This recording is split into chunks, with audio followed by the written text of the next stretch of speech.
So I haven't really looked at this thing too closely, haven't examined it super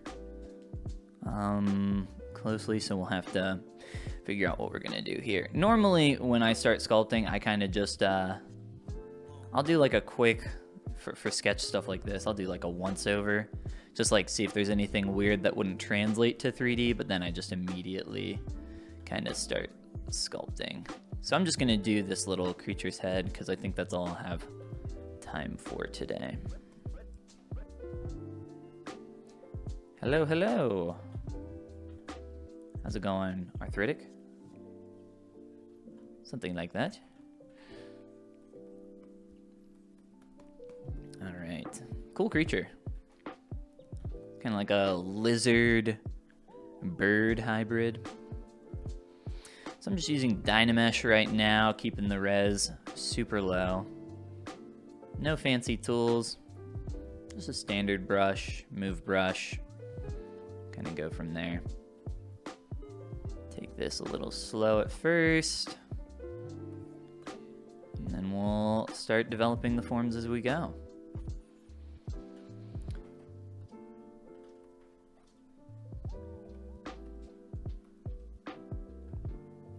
All right, the inside of this thing's mouth is probably going to be the most challenging portion.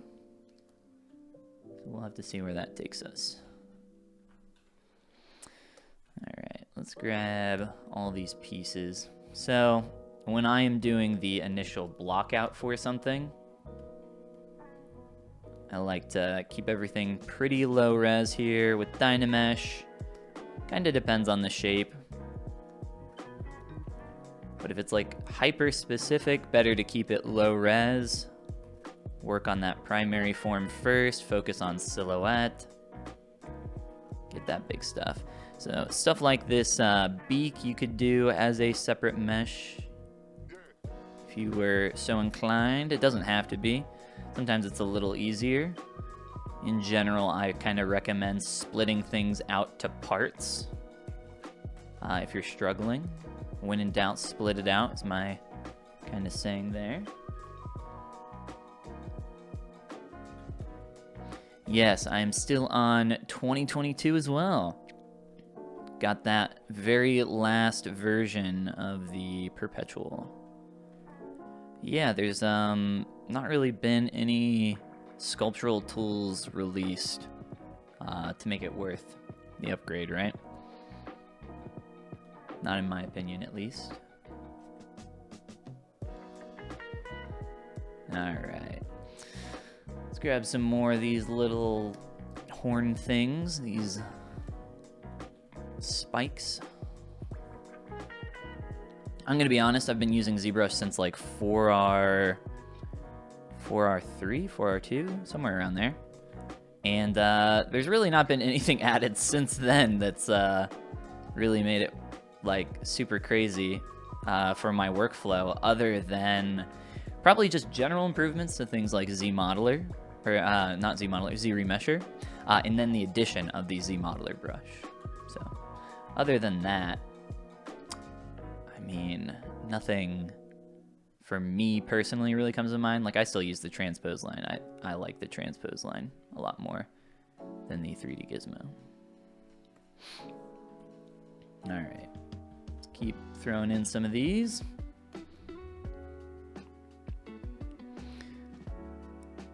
It's kind of cool how these almost become scales as they go back. It's kind of fun. All right. So when you're placing things like this, just let them be repetitive. Just get them in there and worry about the actual placement later. This is the same idea and strategy when you're like doing hair or anything like that. Just like get a little piece in and don't worry about it, you know, being perfect. You can figure out the rest later. You're just kind of blocking out ideas. Where things need to live.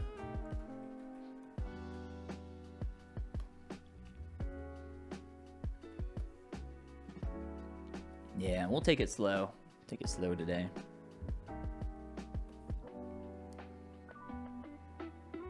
Monster leech worm, something like that, yeah.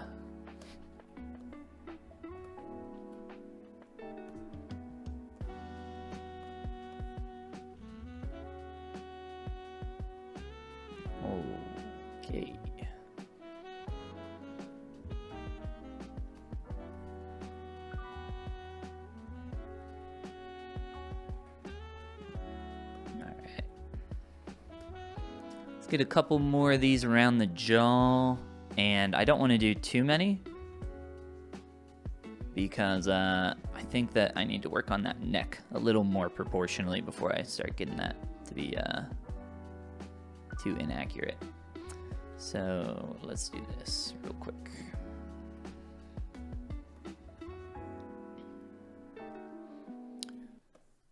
What's good about getting in all the parts first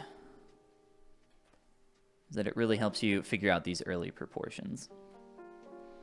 So I am seeing that these two spikes pointing up and pointing down are roughly in vertical alignment, with the bottom one maybe like slightly in front. So that means that I'm gonna have to pull back on that lower jaw, and we can also see like proportionally this point coming down here, right here, is kind of in line with that eye socket shape. So we'll have to get that a little further forward. And that's why, you know, it's all super rough right now, is because we're just trying to get stuff in and make sure it's all roughly in the right place. You end up going too far forward too quickly, and you sculpt yourself into a corner where you have to redo a bunch of stuff, and that's not super fun. Had a license for 4 months. Sad you didn't get the perpetual. Yeah, it's really unfortunate that they don't offer those anymore. I agree.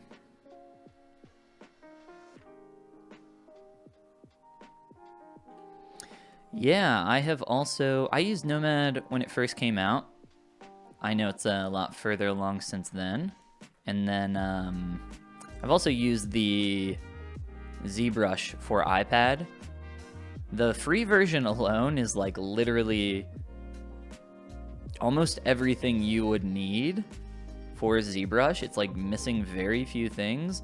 I was able to sculpt quite a lot within my own workflow without missing too many tools. I think maybe the free version is missing ZModeler. But yeah, it had quite a lot of stuff in it. I was very surprised, actually.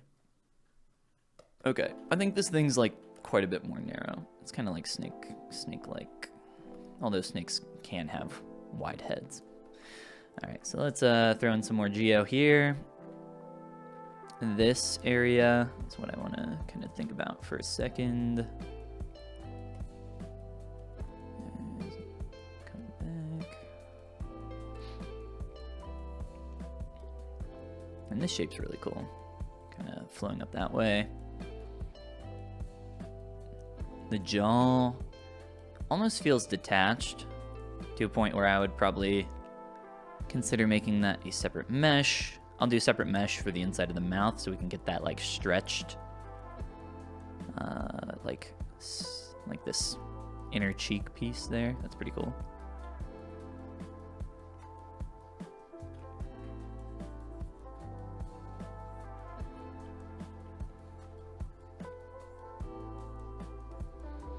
Little trick here. You can just mask off a point, blur your mask, and scale it down to get it to a real sharp spot. I had local sim on though, so it kind of screwed it up just a little bit. All right, let's do one more subdiv and just kind of carve into the mouth here. Not sure if I'm gonna split this lower jaw just yet.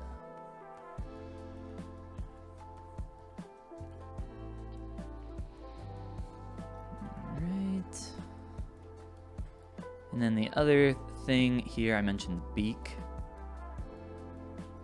Let's see. This horn, I think, is going to need to be larger at the base. That beak kind of blends into this shape, which is pretty cool. So we'll just widen that out a little bit with the move brush.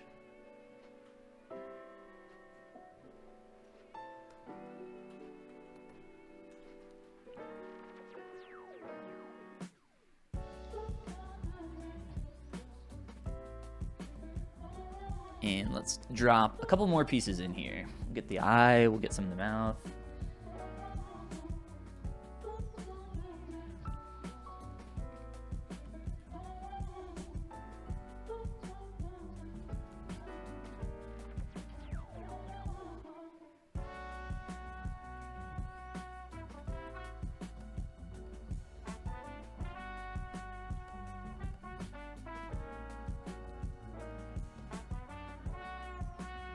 Probably end up squashing this sphere later.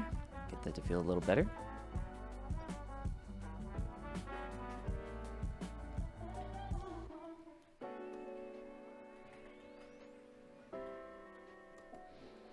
All right, I think we need a little more angle here. So let's work on this. Let's go low res.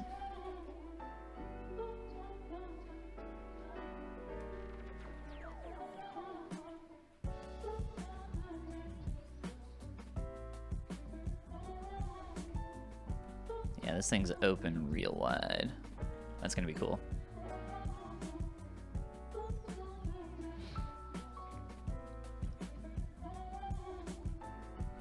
All right, so the other thing I want to do is like get this shape a little closer.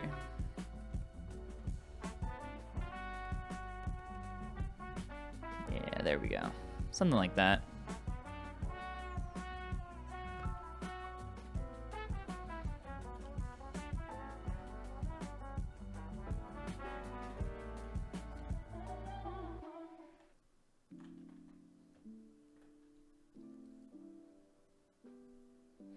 All right, how do I want to do this? Probably just throw in some quick geometry.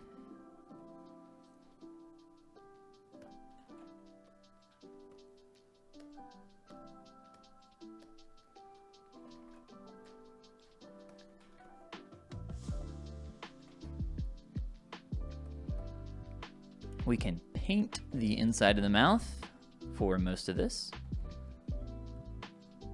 but specifically for this stretched area. I'm sure there's a name for this form because a lot of creatures have this like inner fold. I think even dogs, a lot of dogs have this, if not every dog.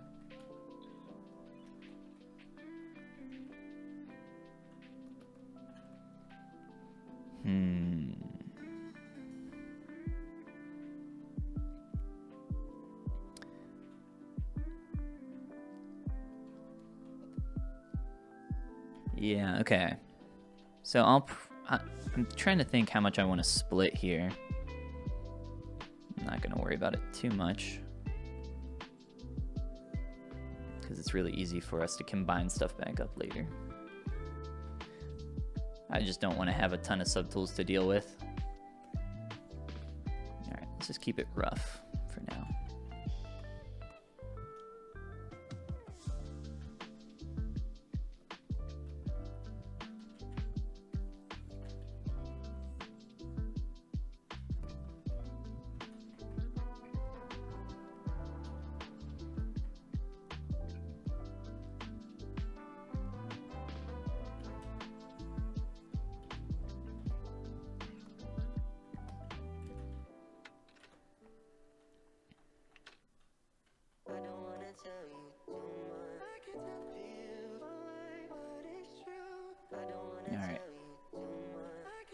Now let's start working on building up these forms a little more. And we're not going to worry about color just yet, but maybe here in a moment. All right, let's work on this section. A lot of the time at this stage, I'll just start carving into my forms, working on edges here and there.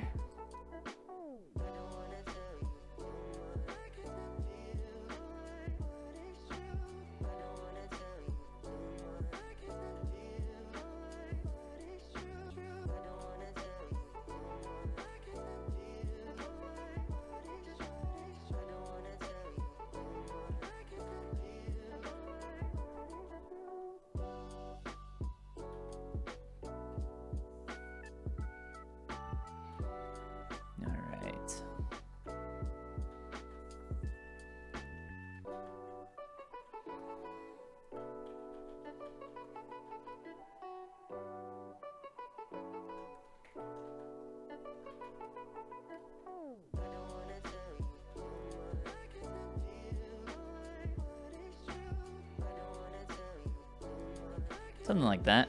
Try to thin out that jaw. All right, we can do a little bit of color here just to kind of get in the direction to start visually separating parts.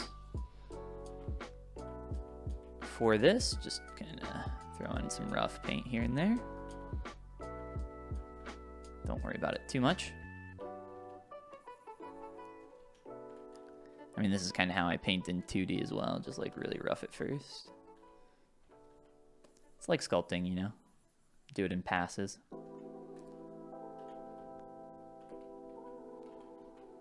Except in this, you actually have something you can just very quickly sample colors from.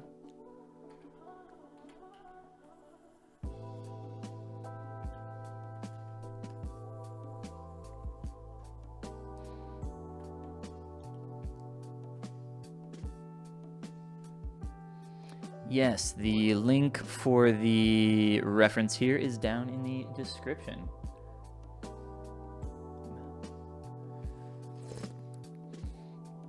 Oh my god. That was unbelievably hot.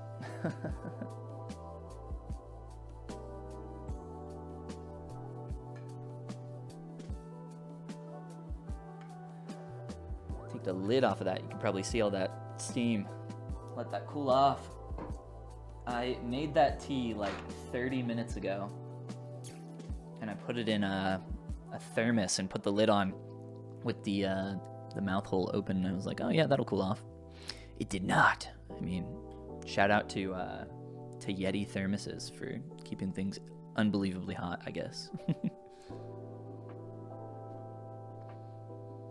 I am using you can probably see my top of my tablet here, but yeah, it's a Cintiq. It's a 32, I think. They don't make them anymore. It's the 32 QHD or whatever. Big old tablet graphic display.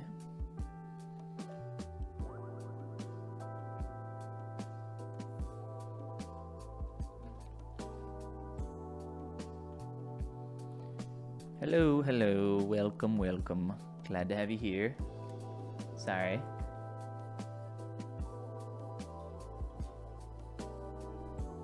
Oh yeah, add it to your little 3-hour challenges that you do. That would be awesome. And welcome, Bram. Hope you're doing well. The last challenge that I saw you do was really cool. I liked the forms you had on your guy. Especially in the torso. It was a fun one. All right. So, one thing I have learned from doing lots and lots of 3D sketching is that you can get a lot faster just by caring less and being like messy. You know, just kind of let things happen. Have some happy accidents, and you can always clean it up later if you're, you know, skilled enough, if you have the process for it. So it's not a huge deal to like just kind of go crazy.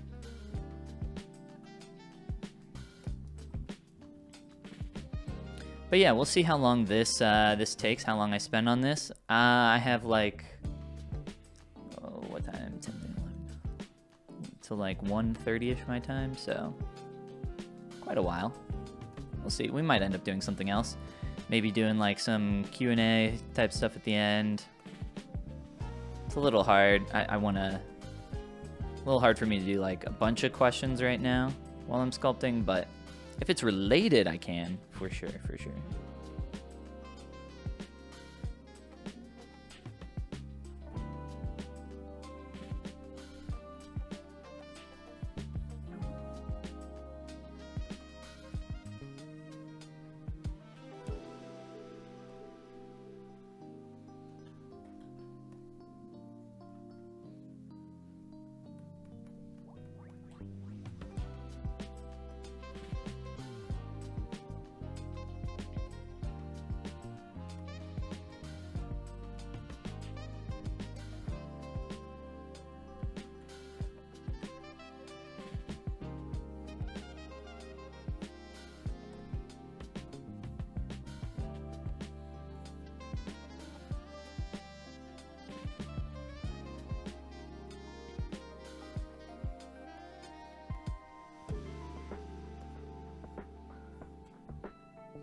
Let's get some more stuff in this dude's mouth. Because, like, most of this creature is, like, right here. That's 90% of our detail on this thing. My tongue still hurts from drinking that tea. Like, I just blasted my tongue.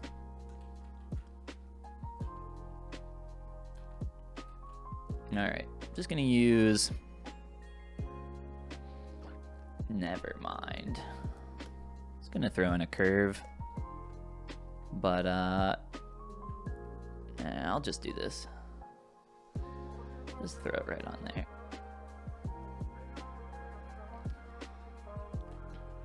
Just a little place for our teeth to exist. Let's get a little messy with it.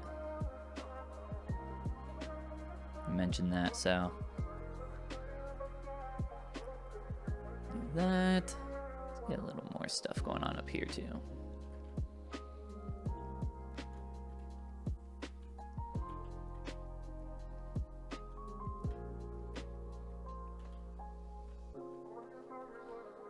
Thing's eye, its pupil is so tiny.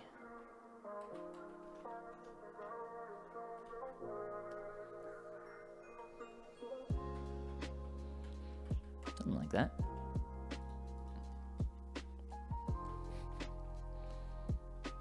Tiny eyes like this always make things feel so dumb.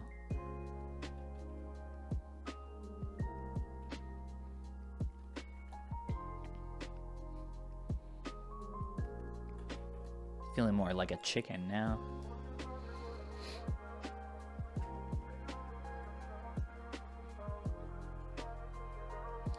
I have sculpted in Blender. How does it compare? I think close. There's a reason why this is the industry standard, though. Yeah, it's I think it's a great tool. I use Blender for rendering personally. It's not for sculpting.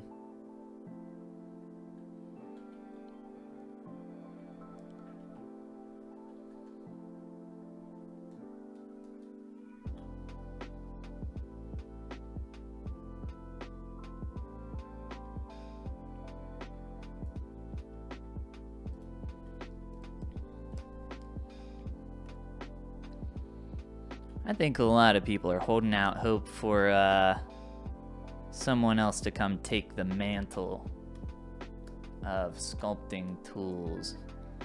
But I'll be honest, you know, if you missed out on the perpetual licensing for ZBrush, it's not a great spot to be in for a lot of people trying to get in and just learn. Because it's not cheap. But yeah, you can definitely learn with, depending on what hardware you have. Like if you have the iPad with an Apple Pencil, you can grab the iPad version, which you can use for free with pretty much the entire tool set. I mentioned that earlier. You can learn with Blender, there's Nomad, there's so many more options now compared to when I started. You could use Mudbox. Mudbox was actually, you could use Geomagic Freeform, guys. Come on. Nobody knows what Geomagic Freeform is.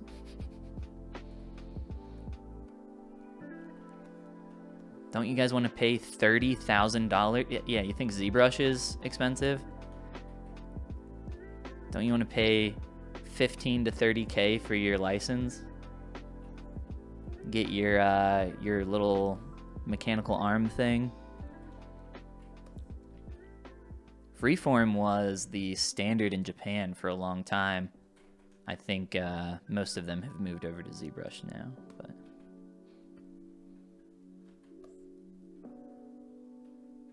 it's big in the figure sculpting industry.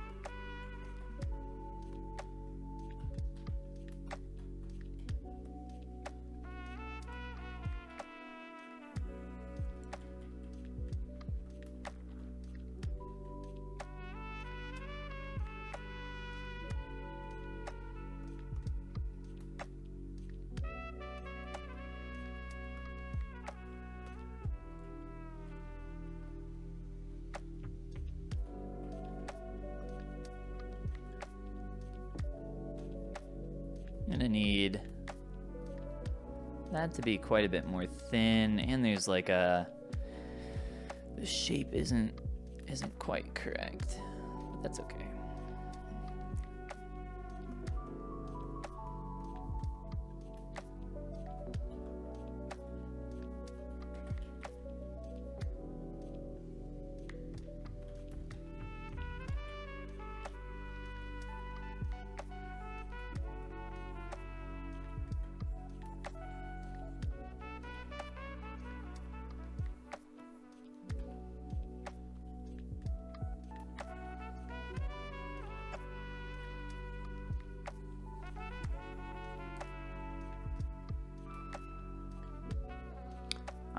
I think Mudbox is completely deprecated at this point, and I think it has been for a very long time. The only reason I even used ZBrush was because my laptop at the time when I got into digital sculpting, it's a funny story. I couldn't run Mudbox. I was going to Japan for a little while, and I needed to keep learning sculpting. I didn't need to, but I wanted to. So I, tried to find something that my laptop could run, and I heard about this magic software called ZBrush that just runs on RAM pretty much, and that's why I started using ZBrush way back. The rest is history, as they say.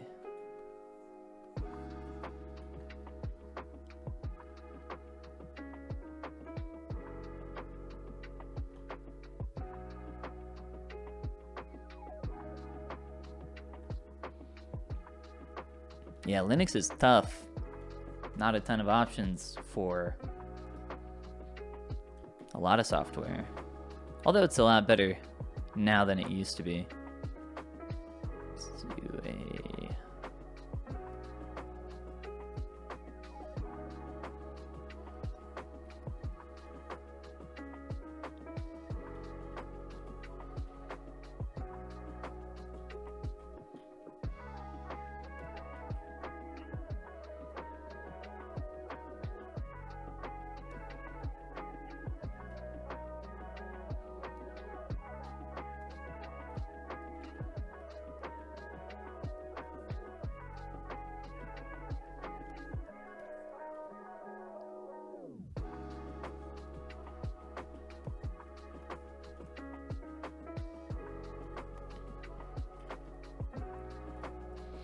But yeah, I've told this story several times in the past, but it's been so long since I've last streamed.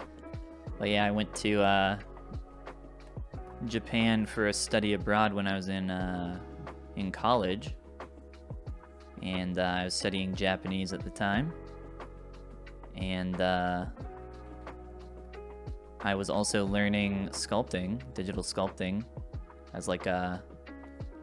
Really, Japanese was like a hobby. I say study abroad, but I did go to school there for Japanese, but I essentially took a semester off of college because I knew it would be the only time in my life that I could really do something like this. So did that, and then I bought a book on ZBrush, and during the day I would study Japanese, and at night I'd go back to my 10 square foot, it was very small, not 10 square feet obviously, but a very small room, and study ZBrush at night. And I still have that book, and like every other page is dog-eared, highlighted, underlined. Like, yeah, learning ZBrush at the beginning, it's not easy, but once you learn the tool, you have to go for the harder thing, which is like actually learning how to sculpt. Obviously, sculpting's a lot harder than learning a software.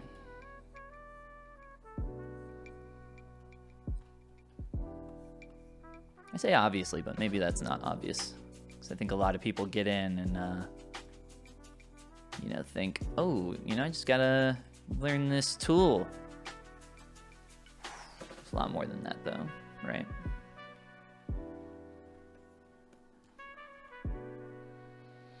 All right, this is like way too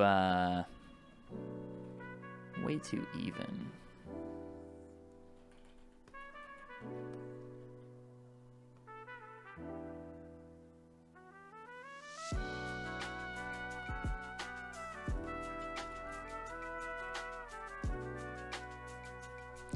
But that's why we put all these parts in. So you can figure this kind of stuff out. It's a lot easier. The more parts you have toward the end whole, the easier it is to kind of work with your form, your proportions early on.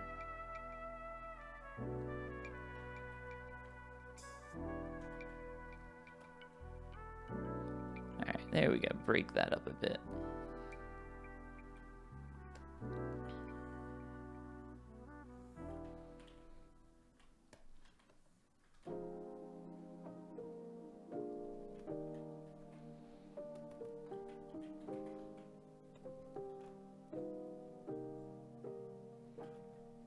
We'll start working on some of these smaller shapes going on.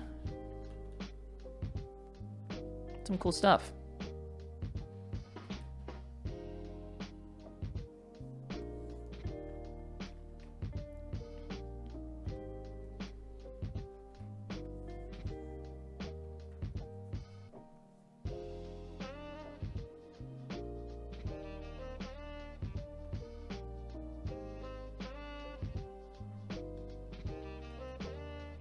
Speaking of beefy PCs, I need to upgrade mine here soon. Last thing I did was get a 3070 or 3080 graphics card. But they have been pumping out new graphics cards like crazy. I've had 64 gigs of RAM in my machine since like 2010. And now I think RAM is somehow more expensive or maybe close to the same price as it was back then. But yeah, really it's my CPU and motherboard.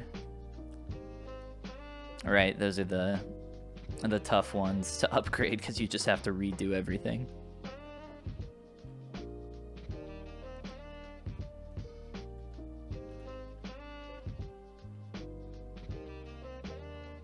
Cool. Let's do some more of these spike things. I think that'll help us feel a little closer.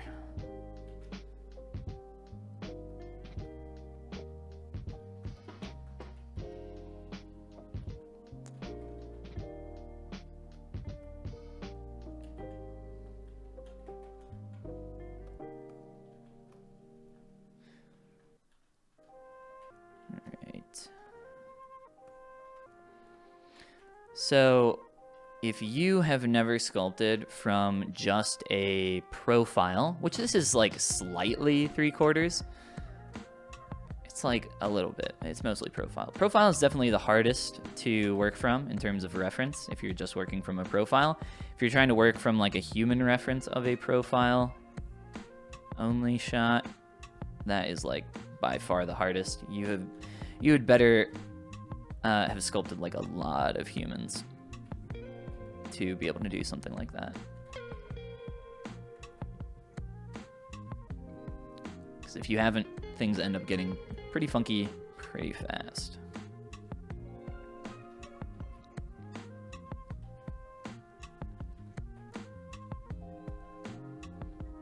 All right, let's see. 1, 2, 3, 1. 3, 3, 1. Okay.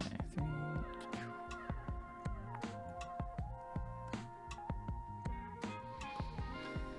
All right, so I'm just duplicating these real quick with the transpose line, equivalent of the 3D gizmo.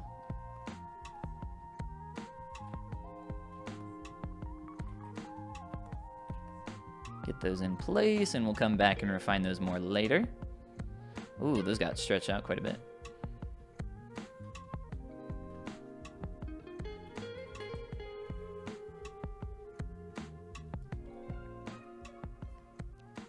Let's do this.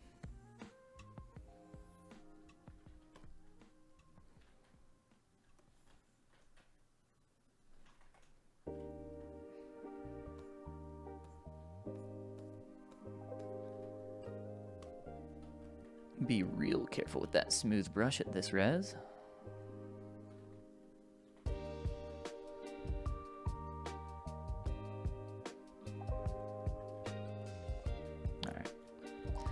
That'll do.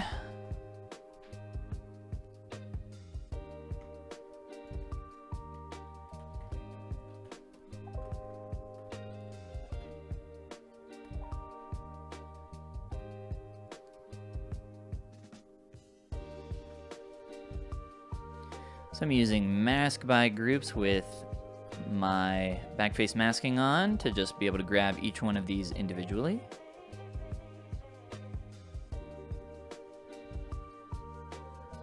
And real quick, do some profile work.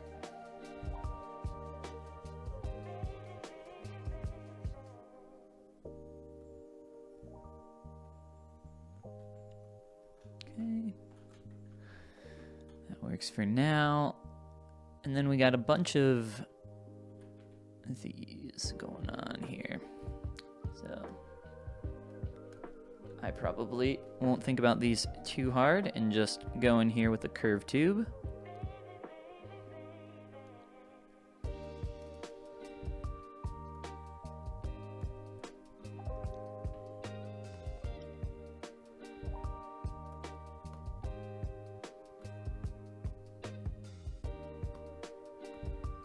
That's right, we're even too lazy to adjust the profile of our curve. Honestly, it's not that hard to sharpen these up. Plus, you get something a little more unique for each one. So just throw on some weird little pills.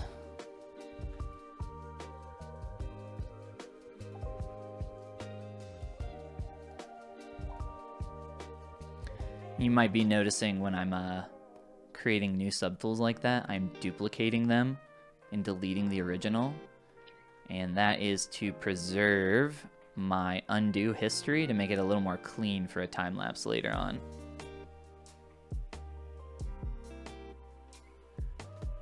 So that I can insert my tubes on top of another duplicated piece of geo. So I get the benefit of both while getting a clean time lapse with my undo history.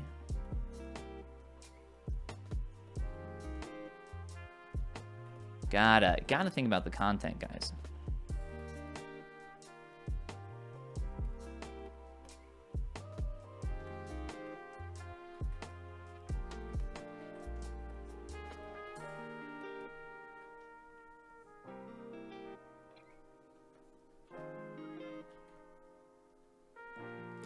Well, that's unfortunate.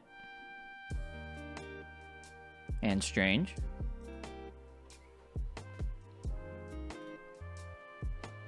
Let's try that again.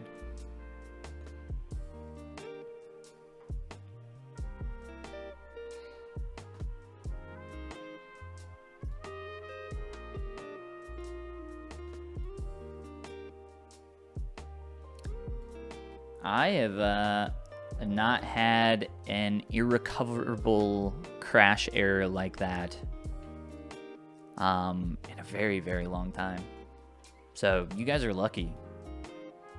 Lucky to get to see something so rare. I honestly like never crash anymore. It's weird. Maybe because I have OBS open, but really, like, I was duplicating a 50 poly tube. But look at that, we're back. We still have our undo history. We still got it all. You know, haven't lost anything. ZBrush is pretty good. Pretty good at that stuff. Every once in a while you'll crash and like actually lose everything, but it's pretty rare.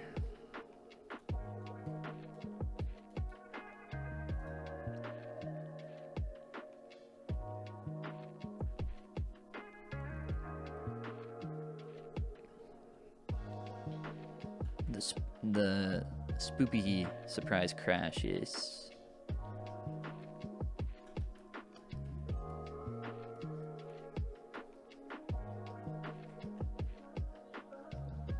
all right. I feel like I'm just now brave enough to try this tea again. Still really hot, but Not melting my tongue anymore. That's good.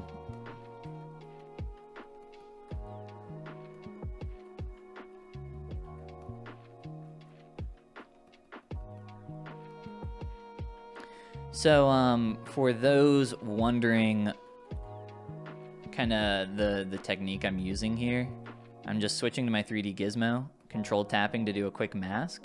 And I'm not using mask by polygroups like I did earlier to increase the scale on those. And the reason for that is because you can actually, if you're not using that feature, push and pull on other pieces of geometry to get like nuance in your brush strokes. So like with the move brush, I don't have to just click on this piece of geometry. I can actually click way over here and still move it from way over here and just get like less of an effect on it.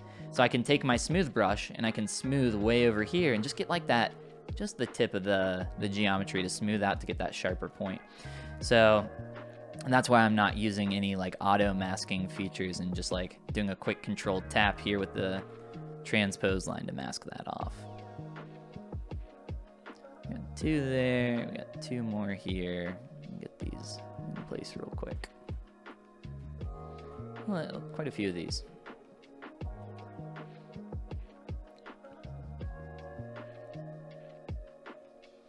Yeah, and then depending on how much time we have later, I think I would like to do like maybe like a little human head demo, something like that. I think that would be fun. Maybe do a Q&A while I do it, because I can sculpt a head pretty darn quickly. So we'll maybe mess around with that later.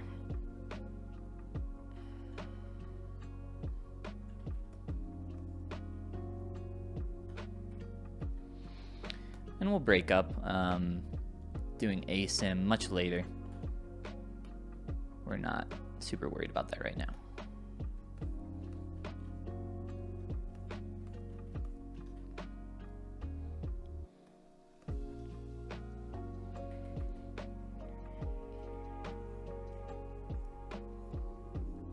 Oh, you know what? I bet it freaked out earlier because of local sim.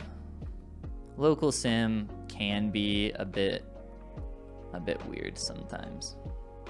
That is true.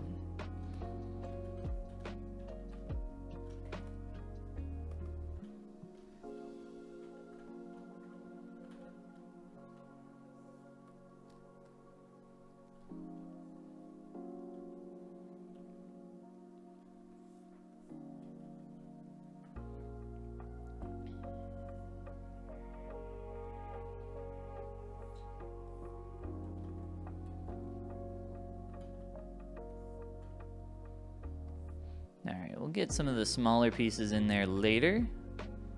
Got most of the big stuff in for now.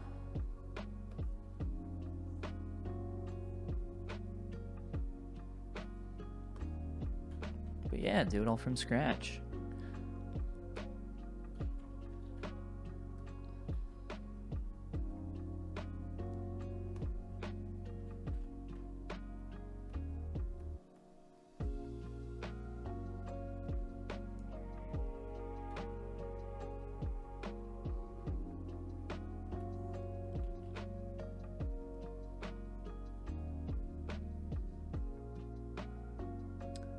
How pinch is different to control crease.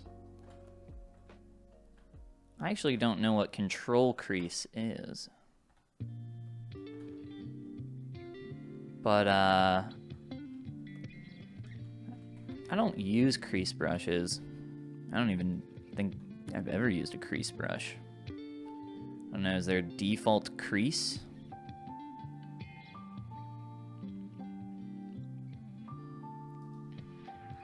Not that I know of. Unless it's new. But pinch is great. I use pinch all the time. Pinch brushes are fantastic. Use it in combination with something to kind of carve into your surface. You can kind of mark up. So I use my Sharp Soft brush. And then I'll go in with my pinch brush after to start, you know, pinching up that form more. So get lots of cool effects.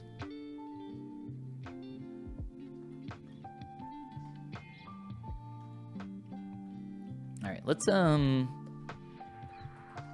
redynamesh this guy. That's a bit high. That's fine. We'll do that.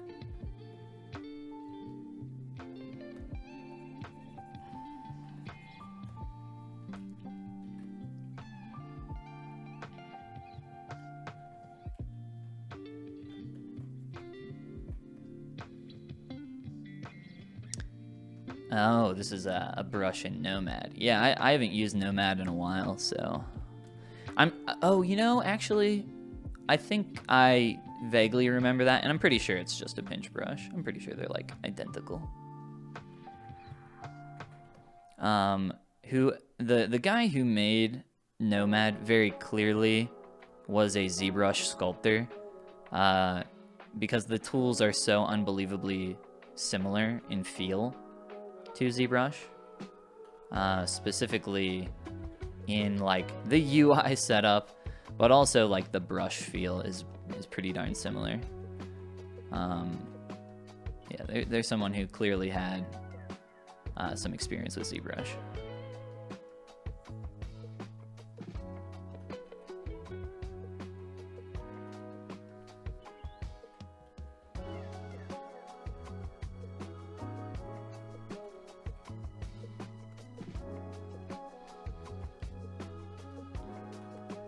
All right, he's coming together.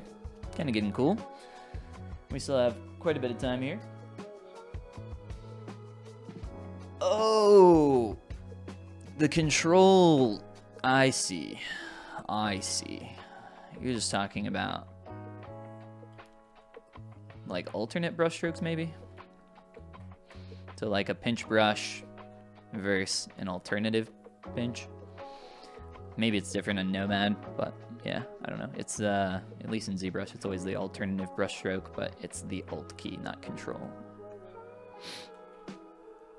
All right, where to go next? Always the question. Let's just jump around with some brush strokes here and try to work on some of these shapes.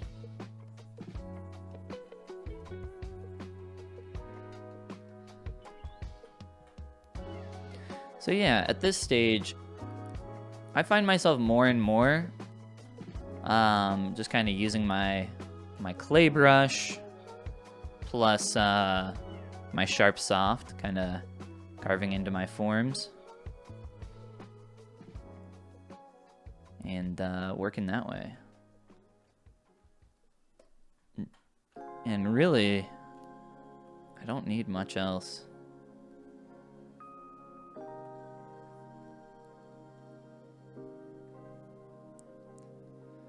And I think the thing that is one of the most important lessons as you're working on becoming a more intermediate level sculptor is kind of being able to just jump around a lot, leaving things a bit more unfinished, and kind of letting them stand that way to kind of let your decisions chill for a minute. And then come back and kind of pick and choose what to keep, what to get rid of.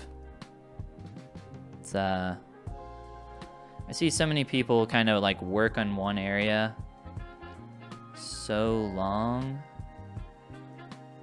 and try to push forward like really far in just one spot.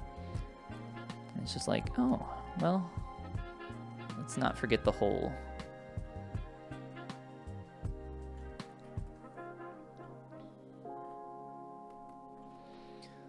Go back in here inside the mouth.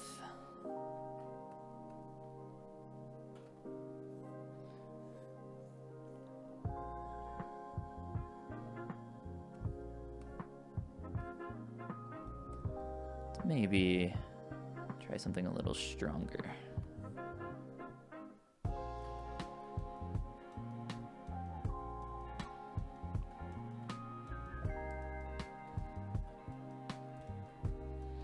But yeah, just working in Dynamesh right now. No subdivs. I'll add subdivs to this later. But yeah, something from sketching a lot that you'll learn, that you kind of have to do, is you'll have to work with just like kind of rough geo, work fast. I highly recommend sketching in 3D. I think it's been it's hard to describe, but it's been helpful in several ways for kind of sculpting. But yeah, it's definitely made me faster.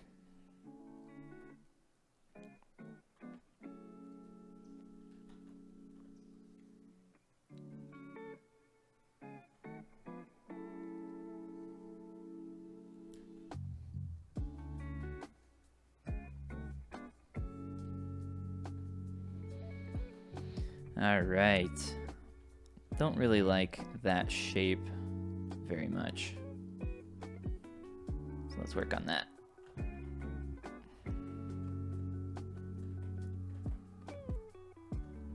Yeah, I haven't been looking at him straight on too much,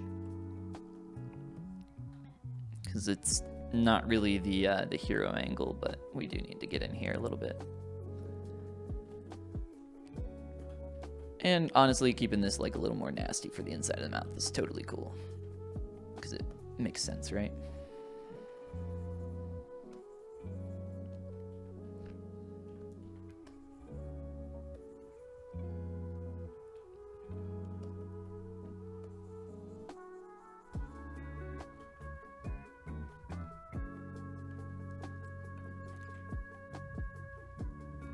That's weird. I think I just...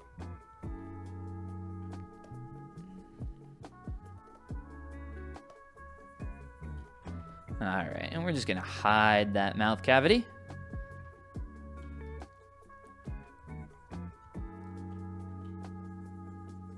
Something like that. That works just fine. And you'll notice I've been like really rough with my paint up to this point as well. Kind of like my sculpt. Just throwing on some heavy brush strokes.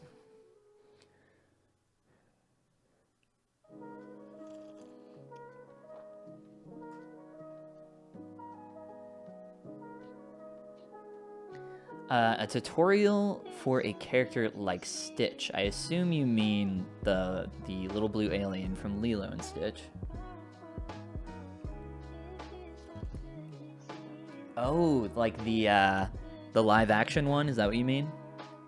I actually haven't seen what he looks like.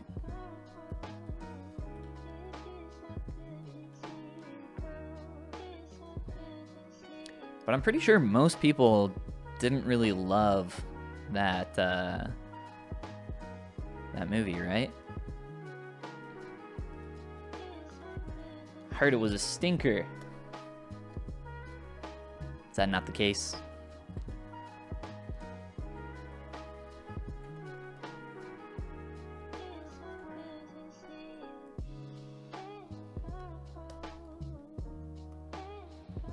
All right, quick little Dynamesh on the tongue there.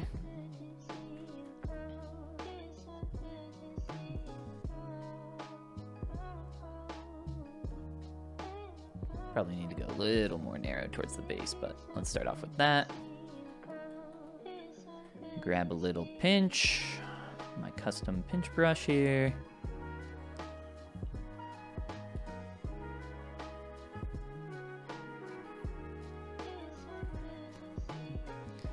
All right, let's check out the bottom of that.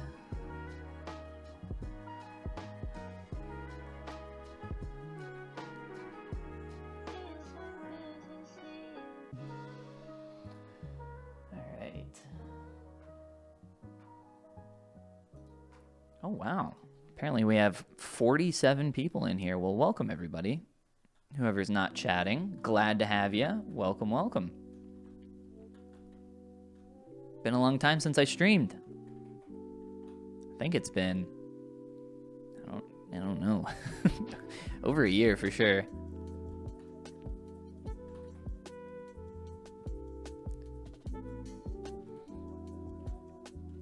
I do really like streaming, though. It's a lot of fun. I don't have a ton of time for it. But today I had a little bit of free time, and I thought, you know what?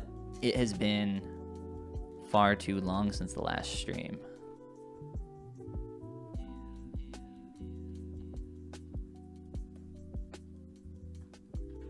Okay, let's do a little remesheroony.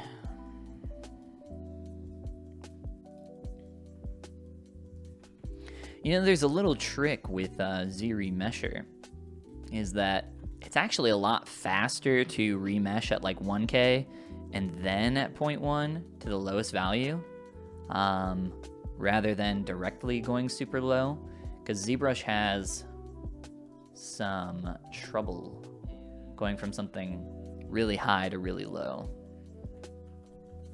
I didn't really need to project any form here, but just do it real quick. All right, we'll get some of that like hand painted shadow in there. It's like a little, give me that. That's fine. It's just a little too dark. There's like some bounced light there, so that's kind of a cool effect. We'll come back and refine this tongue a little more. Like a cool shape there. I don't know. Can play with that more later. All right, so right now everything's perfectly symmetrical, but we don't want to break symmetry yet because there's still quite a bit of other stuff clearly that needs to happen. But we'll break symmetry on quite a lot of this here soon.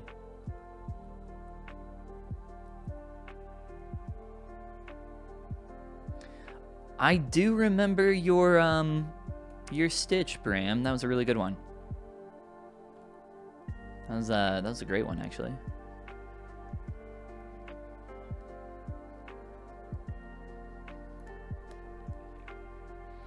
All right, I have decided that I'm going to do like a little tube in here, actually.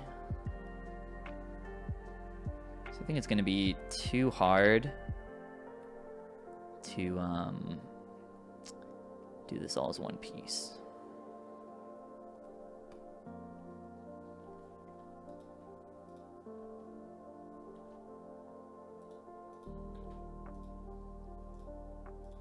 And I can merge this later. The thing is, you don't need to. You can just keep it separate because it'll blend, or you can at least make it blend. Will it blend? You can make it blend into the form just fine. All right, so I kind of just want this like peeking up over the lip a little bit, and then down here it'll like kind of fade into the form. And then same thing up top. We'll just get like a little bit of that kind of peeking out.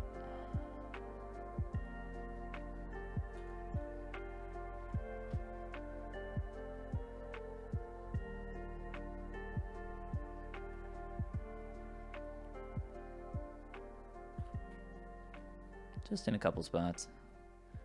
I'll refine that later. Let's come back to the bottom.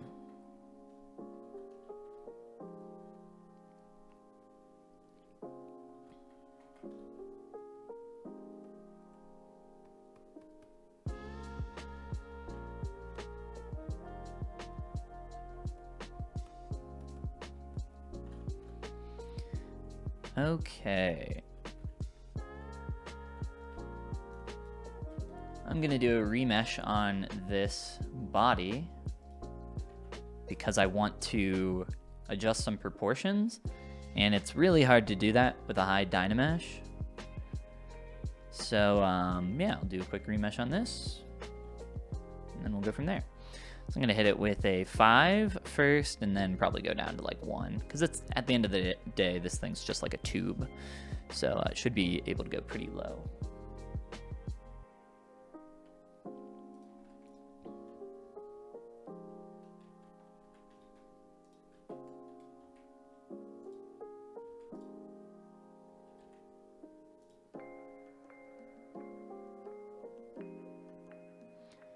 work for a stylized company and get better at characters. Yeah, that sounds like a lot of fun.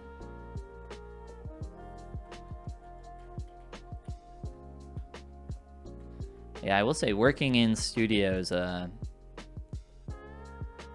definitely going to improve people quickly, but at the same time, you already have to have quite a bit of skill to get those positions, right?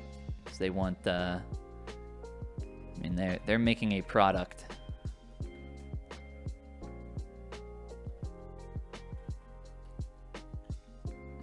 Let's go quite a bit more narrow here. What's going on? Okay, there we go.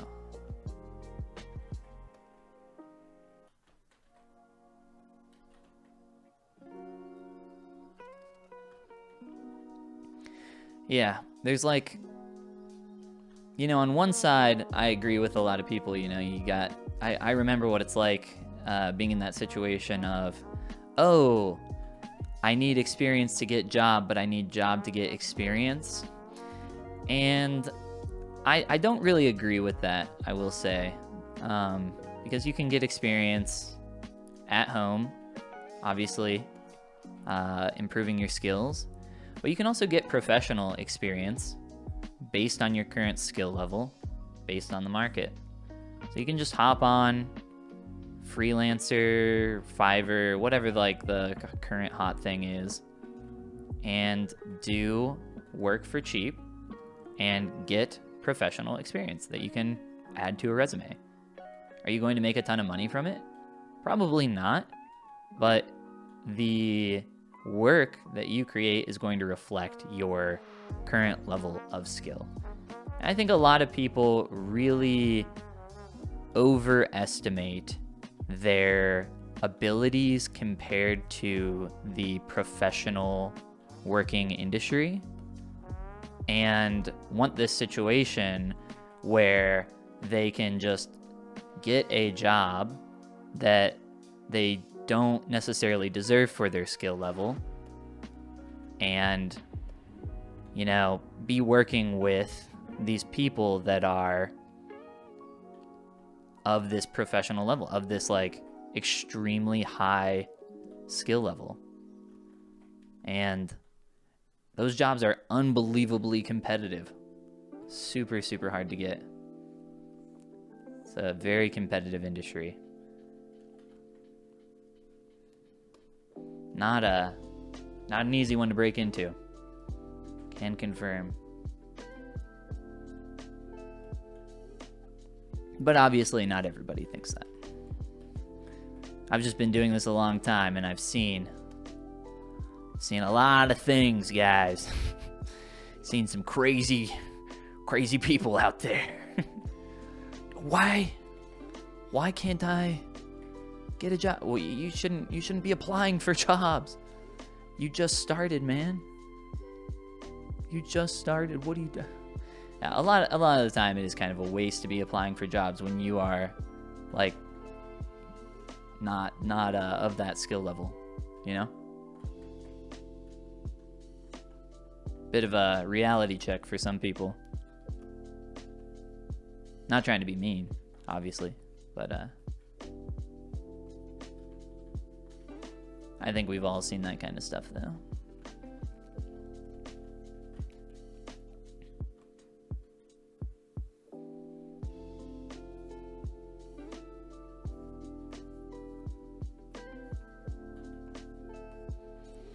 All right, just a few brush strokes on here, some little bits of texture.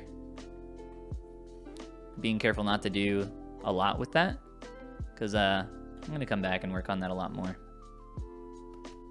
Okay, we'll grab one more. This is like quite a bit smaller in the image.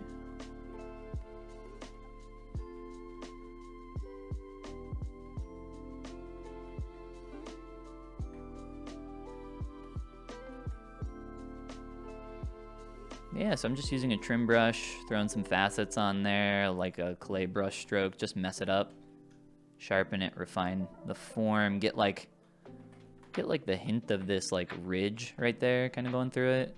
I don't need to like call it out super hard, but I can just kind of trim those shapes a bit.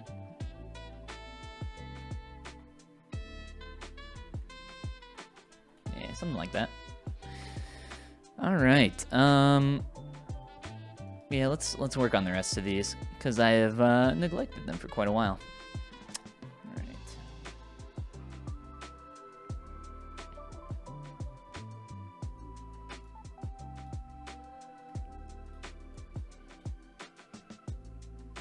Yeah, this is still too large. Let's do that. And then I can also work on blending these, which is obviously super important.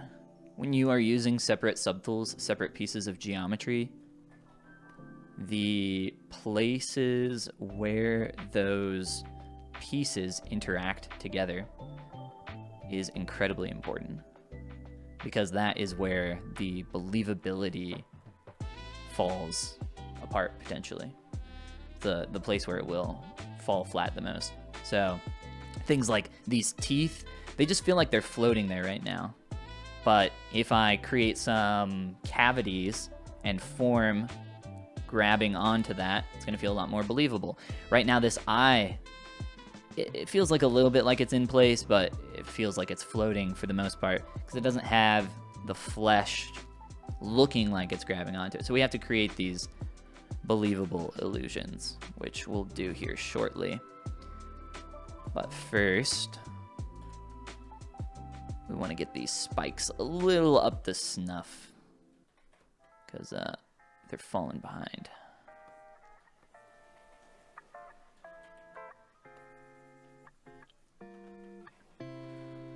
All right, and we'll just do a quick ridge here and there.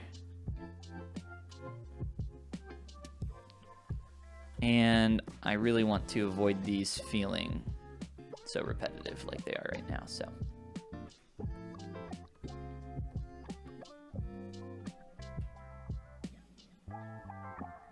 This one's a bit more curly, a bit more long. We'll make this one more straight, more short.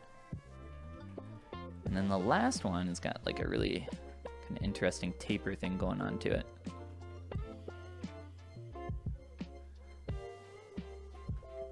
I can also curve these a little different from the front view.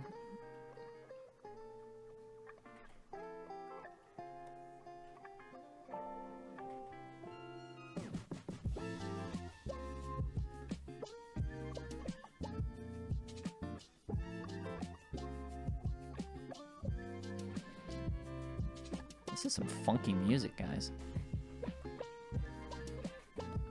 Funky lizard beats. To sculpt lizards too.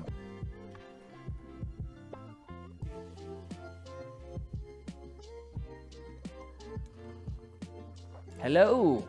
Hello, Howl. I've been well. How have you been?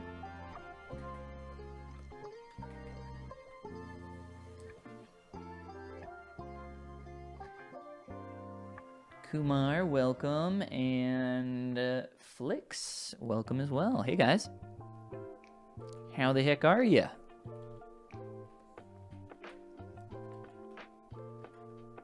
Welcome to the top secret sculpting stream. It's top secret because I'm not telling anybody about it. Haven't posted it anywhere. Just on the tubes. All right. So we got a little more form there. Get a little more up here. And then we'll blend these together.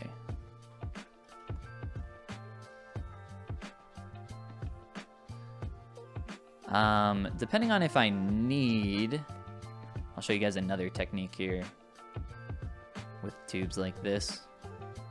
I probably won't need it, but we'll see. All right, just tapering these a bit more because they look quite sharp in the image compared to what I have there.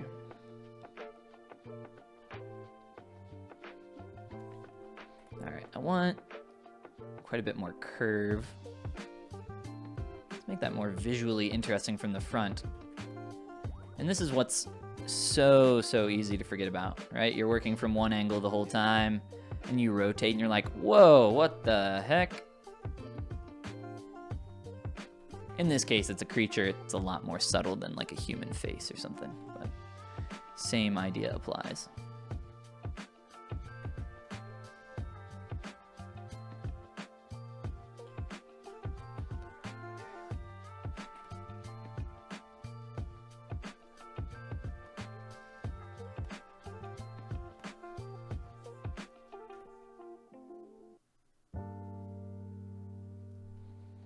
All right, we're gonna change up a little bit of the proportional height there to try to make it a little more interesting.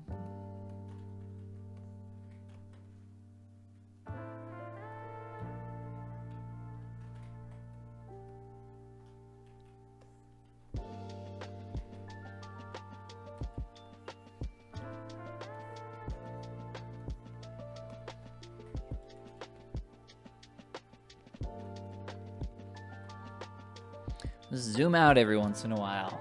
Take a breather. Examine those big proportions. I feel like the neck is a bit too symmetrical. Another thing I can do that's really helpful, just come over here, do a little mirror, horizontal.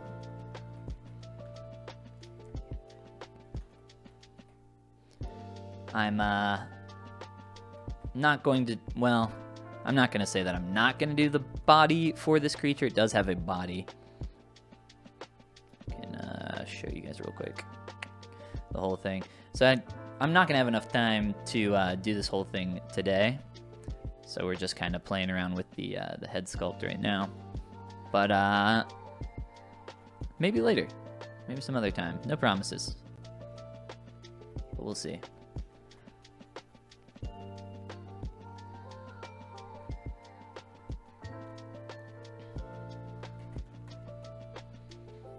This isn't necessarily in place, but I think we can make this curve a bit more visually interesting.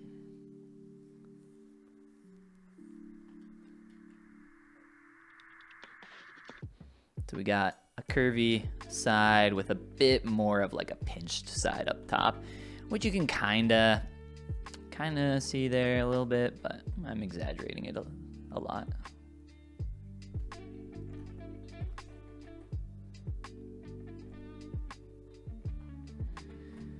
What is going on down here? All right, let's just push that back in.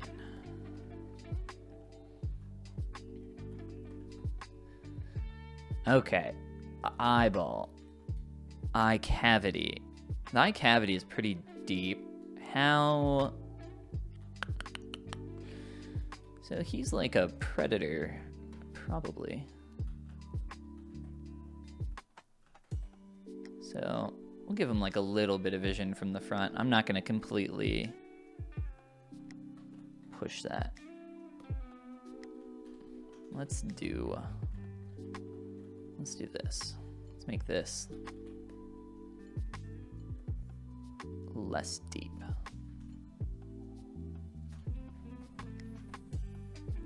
So I'm on a lower subdiv making that change, so I'm not adjusting any of those secondary forms, those, you know, brush strokes, any of that all stays.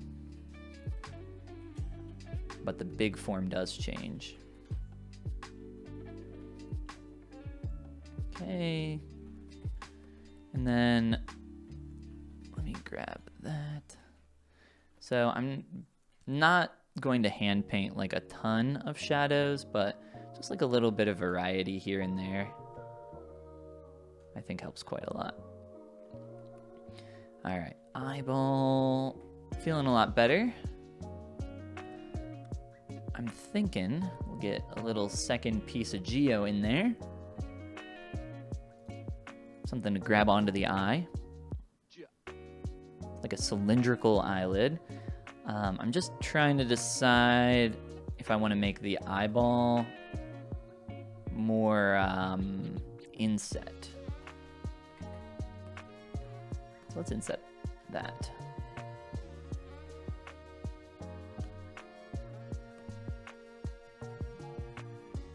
So this is going to make the eye look flatter.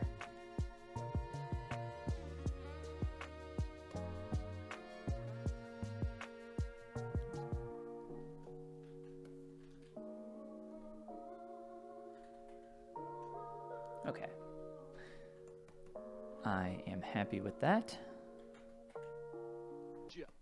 And now I'll just duplicate my eye and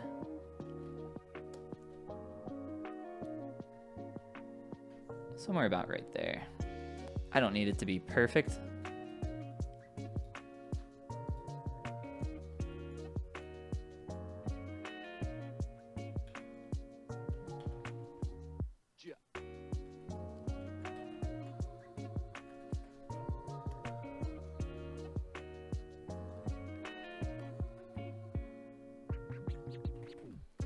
All right, actually, let's redo that because I want. I got a different idea here. There we go. That'll be a lot better.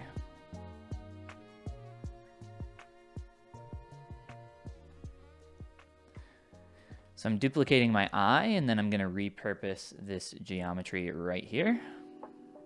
Turn on double. We'll mirror that over to the other side. There we go. That works. Okay, so with this piece of geometry, I can now remesh this. A little trick, if you guys don't know, is you can run group loops, which is in the loop menu, to get better results on remeshed geometry like this. So if you delete an edge on a piece of geometry, I'll show you here in a second, it gets really jagged, and if you try to remesh on that, Z-remesher typically will freak out. I'll zoom in. So we'll go back to right there. So see how this edge is not concentric, but after running a group loops on it, it then becomes a bit more clean. And then when you remesh on it, you're gonna get a better loop result there.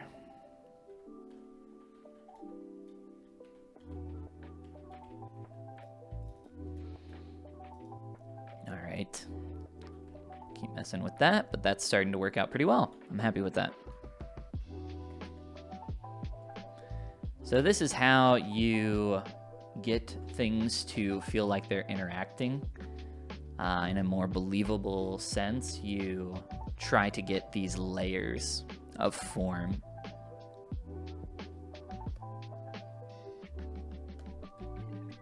So the other thing I can do here, give this some thickness. Just make sure we have those normals going the right way. And a little bit of inflate. Very nice. Okay, we can also do some specific inflate on the edge to get something more interesting.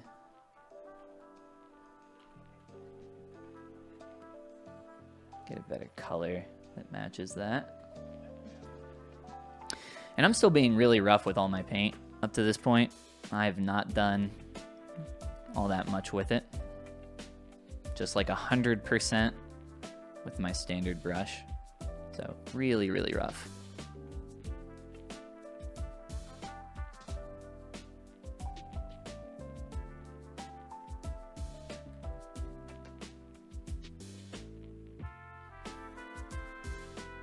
All right, I like this shape. So let me, kind of what I'm seeing here. A bit more of like a flat, it's almost like a cheekbone kind of form. Rolling back around here. It's cool. I like that facet there. This is also a pretty cool shape.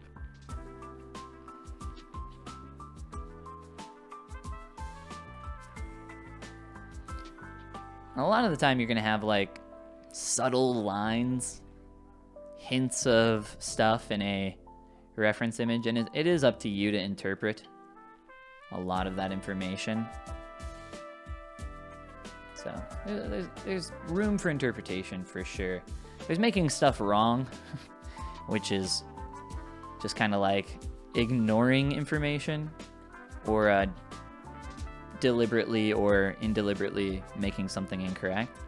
But there is a lot of room for interpretation in this kind of thing.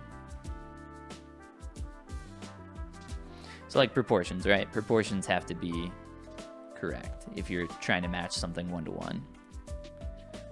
But texture, little hints of highlights, these kinds of things you can play with.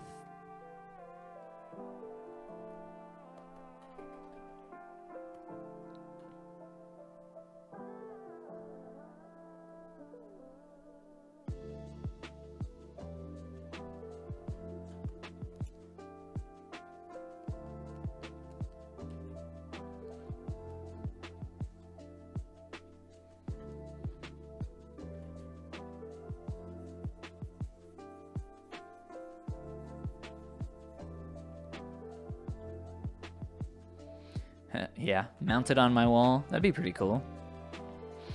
You know, I actually 3D printed something recently. I shared a sculpt of a friend that I made, and I turned it into a trophy for an event.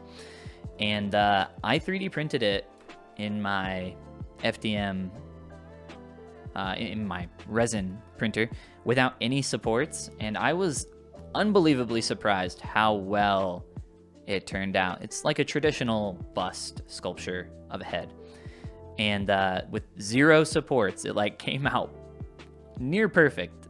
There were maybe like a couple print lines in a few areas, but really other than that, it was insanely good for no supports. I was just like, you know what, screw it, let's try it. And then like first try, it was just like boom, perfect. So maybe I can try that with this. I do love 3D printing stuff. I just don't really like cleaning prints up, you know, sanding, using like filler, that kind of stuff. That's not super fun to me. Like, I spent all this work digitally sculpting a thing. I just wanna, if I'm gonna print it, I just want it, you know, to look good right away. I don't want to have to like sculpt it twice. In that case, like, just do it traditionally.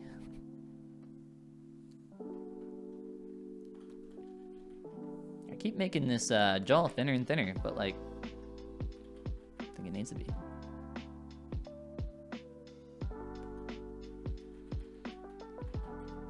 It's almost like cartoonishly square, blocky at the end.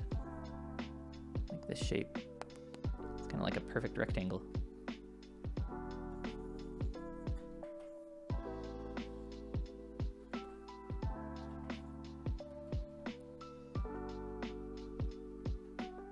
All right, you'll notice I'm just jumping around quite a lot. It's really important while you're sculpting to move around, not get too tunnel visioned in one area. It's really good for a lot of reasons.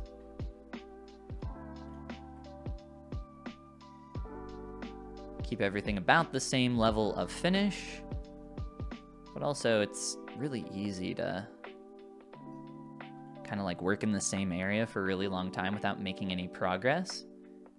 And by jumping around, that's called noodling, by the way, but by jumping around, you definitely get like a free refresh on your eyes, on your perspective of like where something needs to go. Because if you're just working in one area for a really long time, you eventually, most people will get into a stage called noodling, which is when you're working on something, right? But you're not actually making any meaningful changes to that thing. That is noodling in a nutshell. So by jumping around, you tend to avoid that.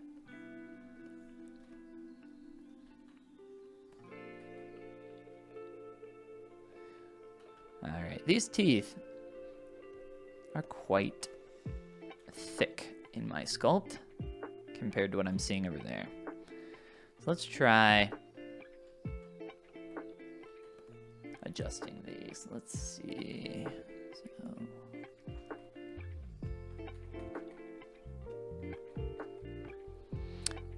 I will eventually post the end result. Thank you for stopping in, Bram. Have a wonderful day.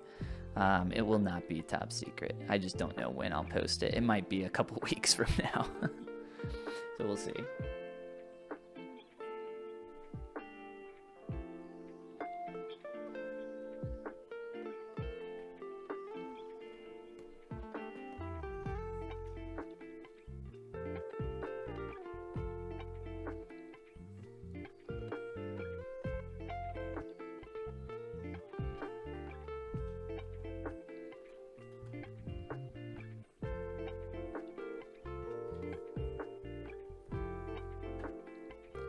Hello, welcome to Follygon's top secret sculpting live stream. If you've found yourself here, consider yourself one of the lucky ones. Because once this is streamed, once it's over, it's gone into the what's the word? Annals of history?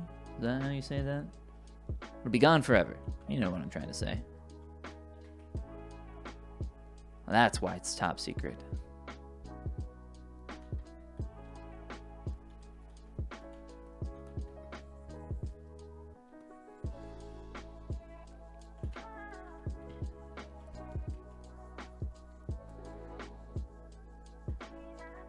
Kind of cool. I'll be sculpting on something so long, I'm just like worried about parts, like, and then I step back and I'm like, oh wait, it's looking good. It's looking like the thing, huh? Nice. Beak's a little short. Top part, it's like more stretched. Sometimes it's about just like getting the vibe correct.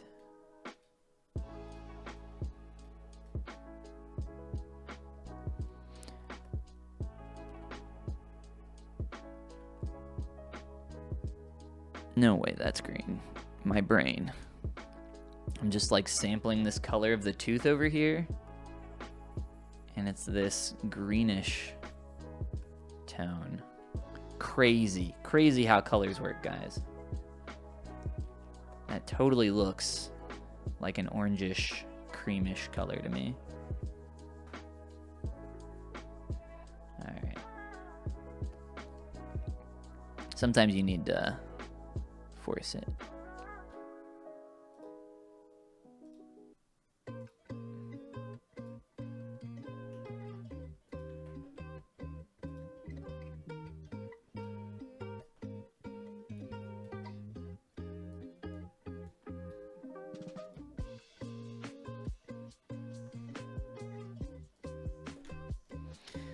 Alright, we'll get some of this little kind of inset color on here too. Obviously we don't want to like overpaint that so much because it looks pretty weird in 3D when you start rotating around. So that is why I'm kind of just going over them in a few passes. And then we're working on the teeth right now. I mean, I'm working on the teeth. You're watching. Let's be honest. You're helping. You're keeping me company, but you're not sculpting. But yes, once we're done here with the teeth, we'll move on to these gums, get these slotted in here, because now we're at that stage of working on interaction, where things meet, where they touch. So we did the eye. Now we're gonna do the teeth here into the gums. Let's get rid of that tongue, kind of in the way. So the way you do this is super easy. you do it like anything else, right? You just start really, really rough, like you're blocking in something for the first time.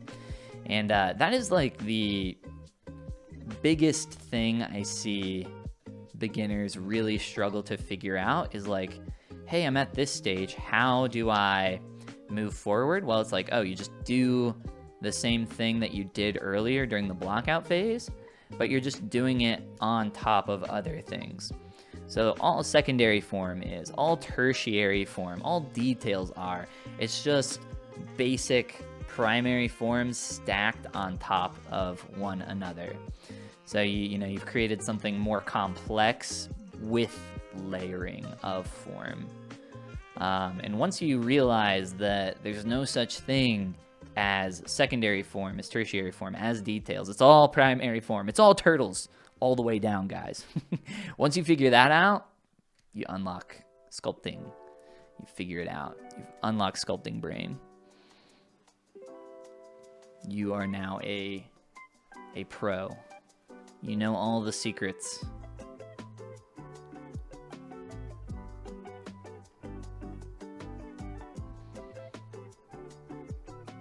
All right, so a little hole, a little loop around the outside to kind of make it feel like it's interacting. Another thing you can do is something like I did with the eye, where you can cut off a piece of the tooth and inflate it to get that effect. But really, this is like such a non-important piece, is what I would call it. It's like it's not like a big focus of the sculpt, right? So we don't need to spend like an insane amount of time working on it to get it to be perfect. So it's totally cool to just kind of, do it a little sloppily, let's say. All right, let's get the color here. Whoa. Start blending some of that out.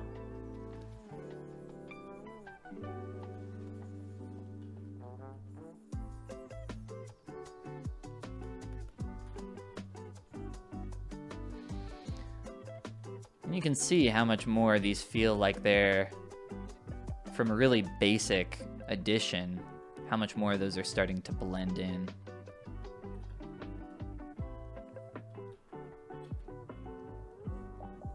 It's really cool when you start to see that stuff come together. It's nice.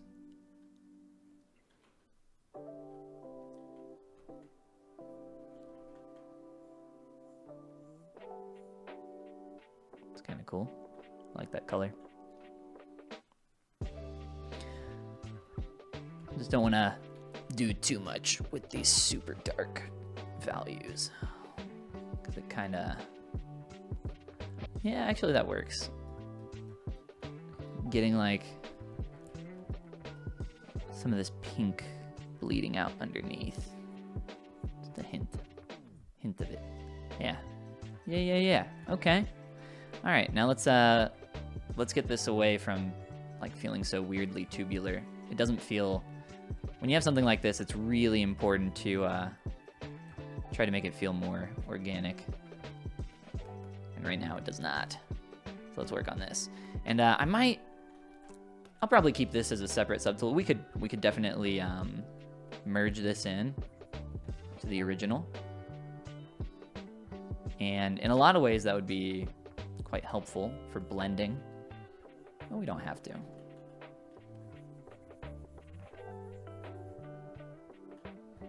We can always take this mesh.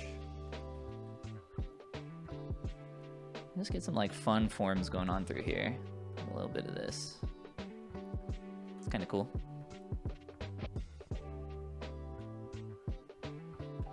Pick the wrong day to touch grass. Wow, it's never the wrong day to touch grass. Nah, I don't. I'm not sure if I'll post the replay, but I'll try to get it up there. We'll see. Love the poly paint work. Thank you. Yeah, it's It's all the standard brush with 100% RGB, done quite roughly. I'll get a lot more subtlety in there later. But yeah, that's good. If it's looking good now, it's gonna look a lot better later.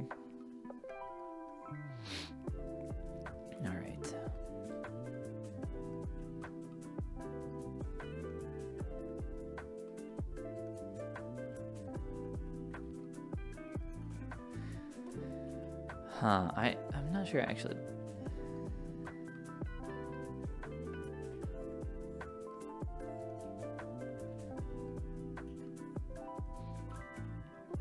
All right. You know what? Let's just go a little sloppy over here because I'm not too worried about this, and I don't want to spend a ton of time on it. So let's go get a little more volume in a couple areas. Yeah, there we go. All right. Taking too long on this. Whoa, not the teeth, please.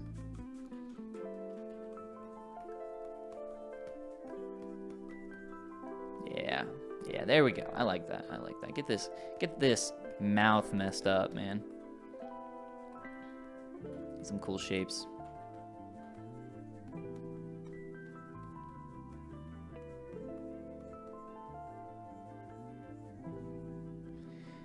Try not to be too repetitive.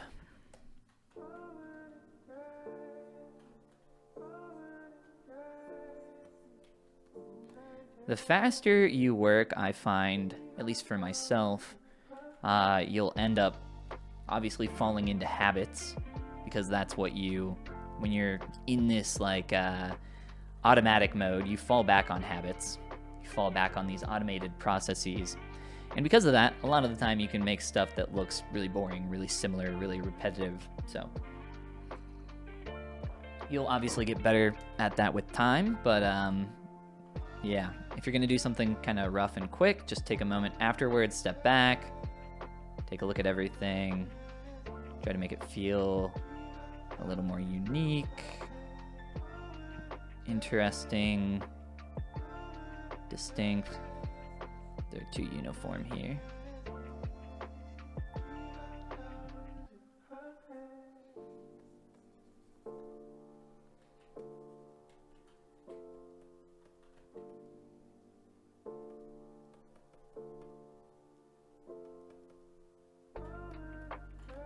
All right, so all of this is in service of interaction, right? Getting these forms to interact in a more interesting / believable way.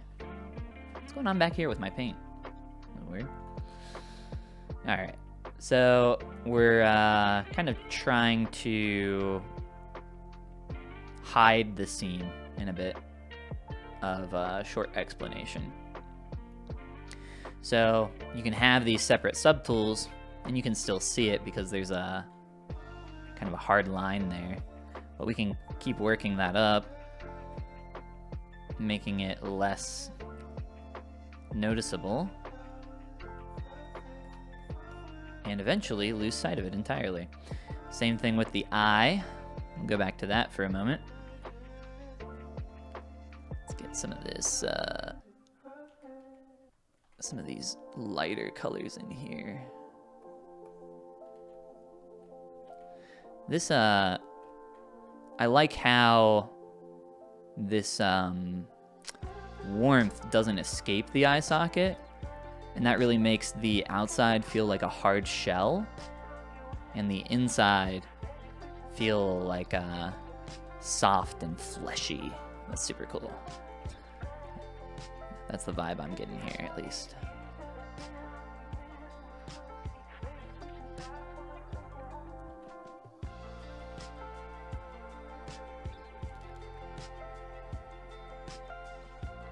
Oh, hey, Timon. Welcome, man. How is it going? Loved the little 3-hour sculpt challenge that you did with Bram the other day. That was really cool. And then I saw your other sculpt that you did for, it's like the felt character. I think you did it for your girlfriend, you said. That was super cool. Nice job on those.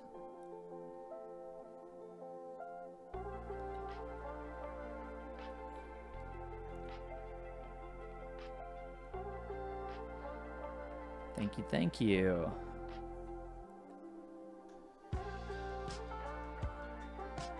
All right, so we're adding in a subdiv now. Just want some more form in here.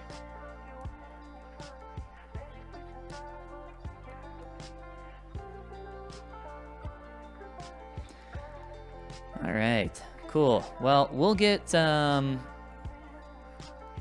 more form here, but let's see. I said we were working on interactions, so I think in terms of next steps, most important thing would probably be these horns, these spikes. I guess you wouldn't call them horns if they're not on the head. Is that what makes a horn? Right? What's the difference between a horn? I guess, can a lizard have a horn? Is that possible? What's the classification there?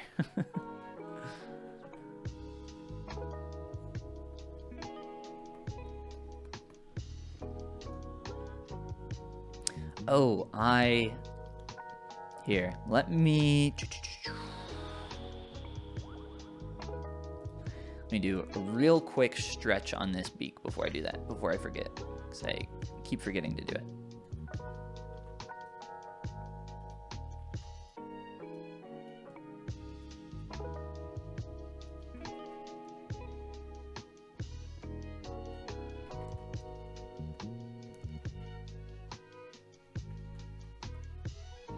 All right, not a big change, but something I felt like was missing there.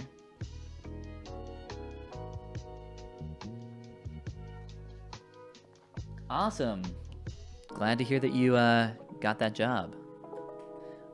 So Timon, who is joining us in chat, just graduated from my apprenticeship program, the Follygon Atelier. Awesome to have you here, man. Definitely check out some of Timon's work. I shared it on my socials recently, so you can go check out the character that he made with me. Yeah, it turned out awesome. Really good stuff.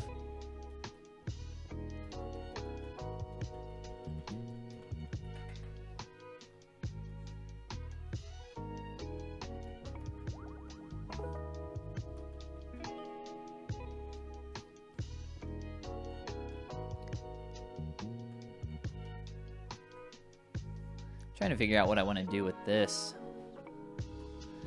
I think I'm gonna wait till I break symmetry on that, and we'll come back to that later. Okay, so let's flip our brains again, back the other way. Get a quick save off before we do anything else, and we'll keep going. Let's see, we're almost at the not quite at the 2-hour mark, so it hasn't even been 2 hours yet, so we're making really good progress. So I think we'll have enough time for the Q&A at the end that I mentioned. So we'll do some Q&A type stuff, maybe a head sculpting demo. It depends at that point how many questions we got at the end.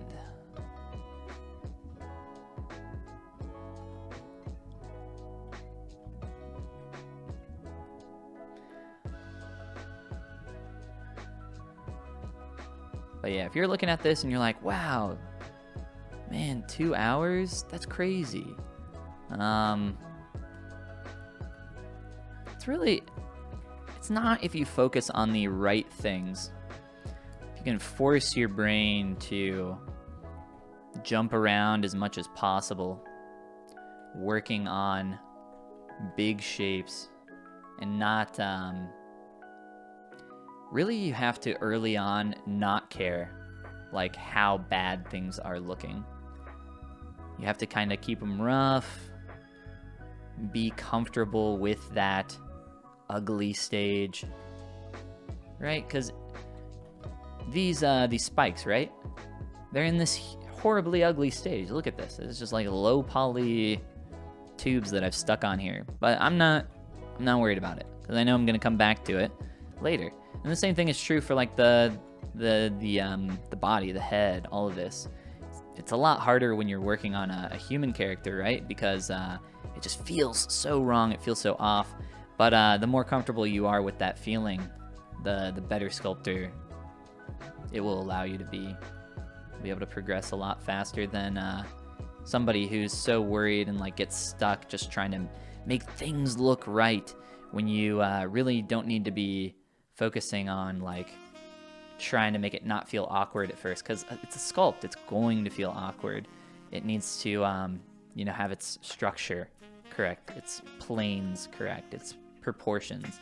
These are way more important than like, oh no, it feels weird. It's always gonna feel weird. It's just the nature of sculpting.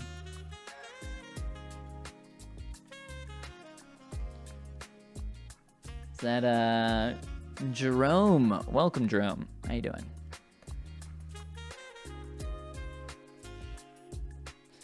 All right, spiky time, guys.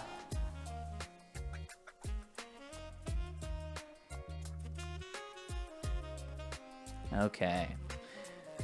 So let's actually do some stuff back here. These are cool. These are really cool shapes. A lot of them feel kind of like flush with the body, almost scale adjacent.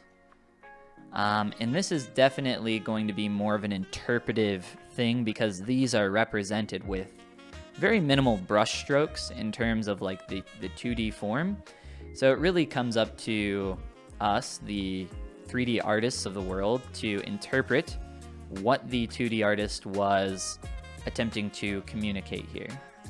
So in this case, I think we have something pretty similar we can guess to these shapes, these spikes, these things that actually break the silhouette of the character. And we can kind of play with those, although there's like some areas where like right here it's really subtle, you wouldn't notice it unless you were actually sculpting the figure, but like that feels more scale like there. So we'll play and experiment with this and see where we get. But so far, 1 2 3 1 2, we got an extra one here. That's okay. Can make that one a lot more subtle. We'll keep it there. Not worried about having the wrong number of little spines. Spine. Ooh, wait, is that what they're called for like a lizard or something? Oh. Got an extra piece in here. And I think this is what caused my crash earlier.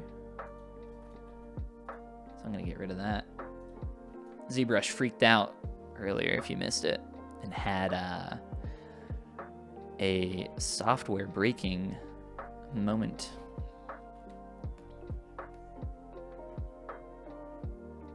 So I'm gonna go slow with some of these duplications in case ZBrush decides to do that again.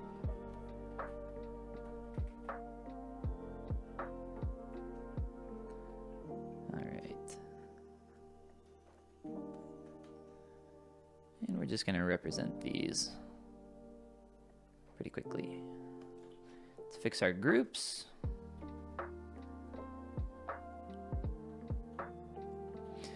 Okay, so the big thing is getting these to feel like they are interacting with the rest of the character really well.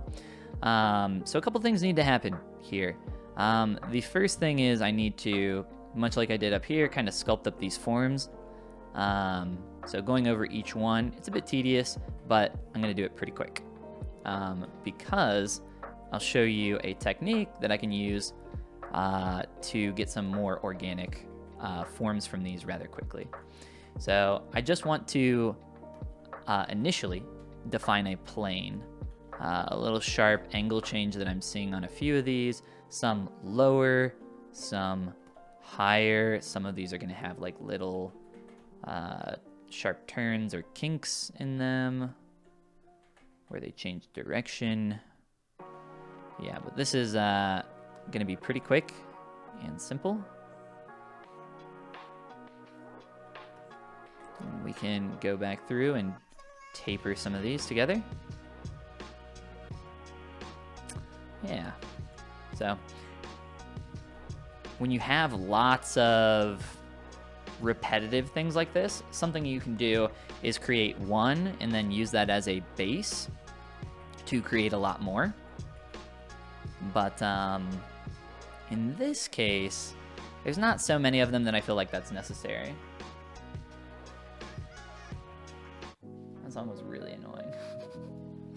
So I am going to try to keep them more unique and interesting by having each one done by hand.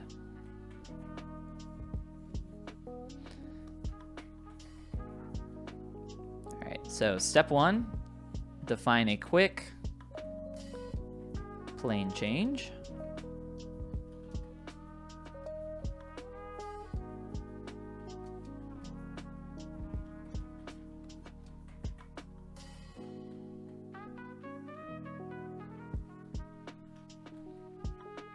Okay, cool. So that part's done. Now let's go over top of these with the move brush and backface masking. And we'll turn on mask by polygroups. And I just want to go over each one of these and thicken them up in a couple areas where some appear to be more thick. Some appear to be more narrow. And we're just gonna adjust the shape of a few of these.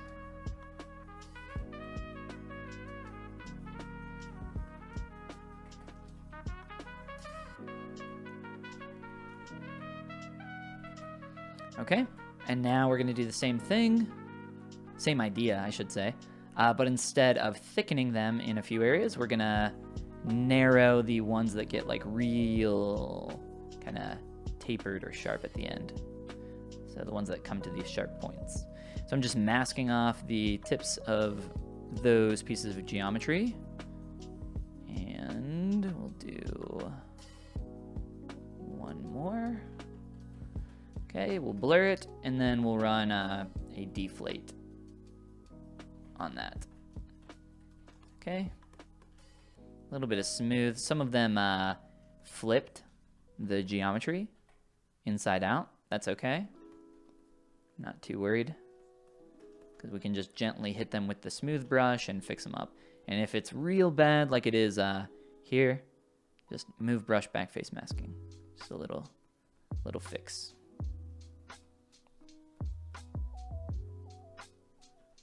A little bit of smooth to go back over it, make sure it's fine. All right, now I'm gonna grab AccuCurve on a couple of these and start giving them some additional little kinks, little shapes here and there. So these are some stronger turns in the direction of the form to just try to make them a bit more unique than their neighbors. And for this,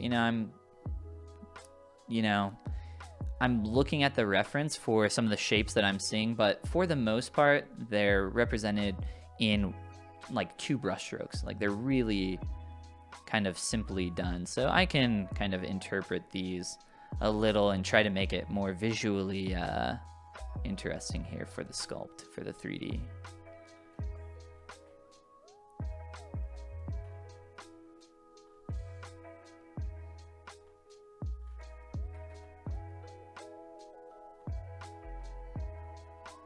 That one's still a bit narrow. Might need to go back over that one.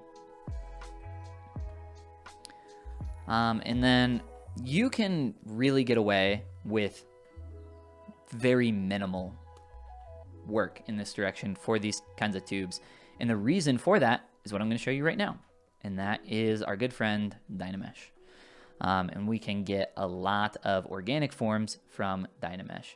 So I'll just turn on groups with Dynamesh, and because these are all separate groups, when I Dynamesh these, they will not fuse together like Dynamesh normally would.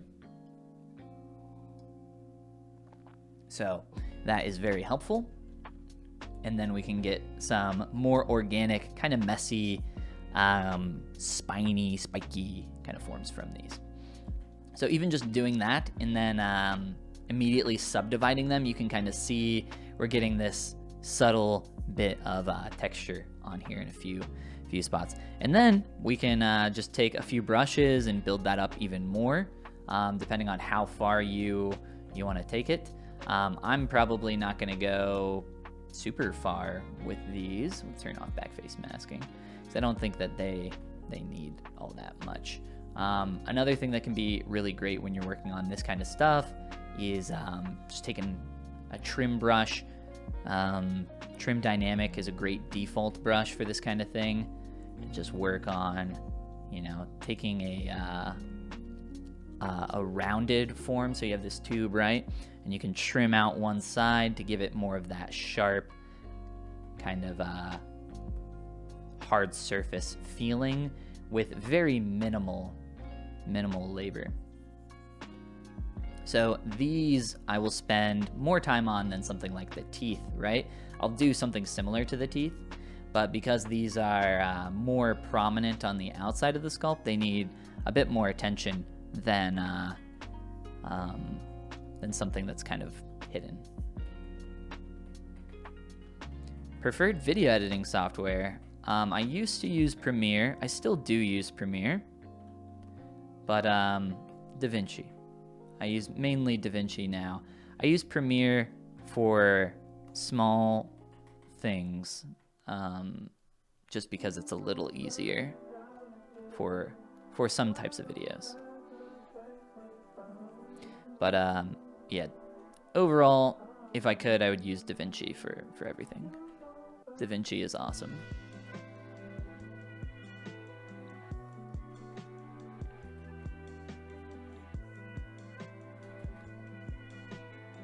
Okay, we're almost done on these. And the great thing about what we've done here with these passes is that we can always re-dynamesh this again and continue to get like a bit of these like organic forms here from these dynameshes, because the dynamesh resolution isn't so high that it's going to maintain these edges. So we start getting some really cool organic forms out of that. Additionally, you can run like noise passes on these things, start to get some more cool forms. But yeah, let's now do the interactions, right? So that would be the space where these forms interact. But first, let's get a little bit of new color on here. So up top, kind of like this bluish hue. And down below, I'm going to start with this bluish hue, but we'll get the green. It's like warmer, heading towards a warmer direction. Okay, and then always start with some heavy paint, in my opinion. Kind of like you would with a blockout. Whoops. Wrong side. Get some heavy paint on there. Get more of that lighter blue tone.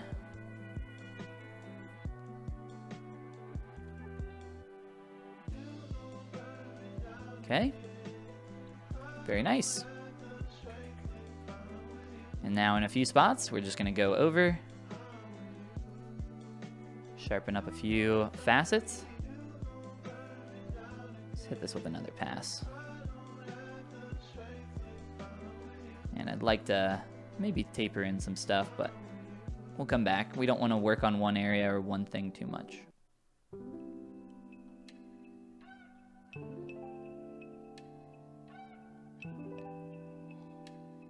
Well, glad to have you here. Said, what a treat. Thank you. That's very kind of you. Never seen me live? That's because I haven't been live in a long time. It's been a hot minute. But way back in the day, way back in the day, like a decade ago, I used to stream a lot. I used to stream for Pixelogic back when it was Pixelogic, you know. It's still a lot of the same people, but It's not the same, you know?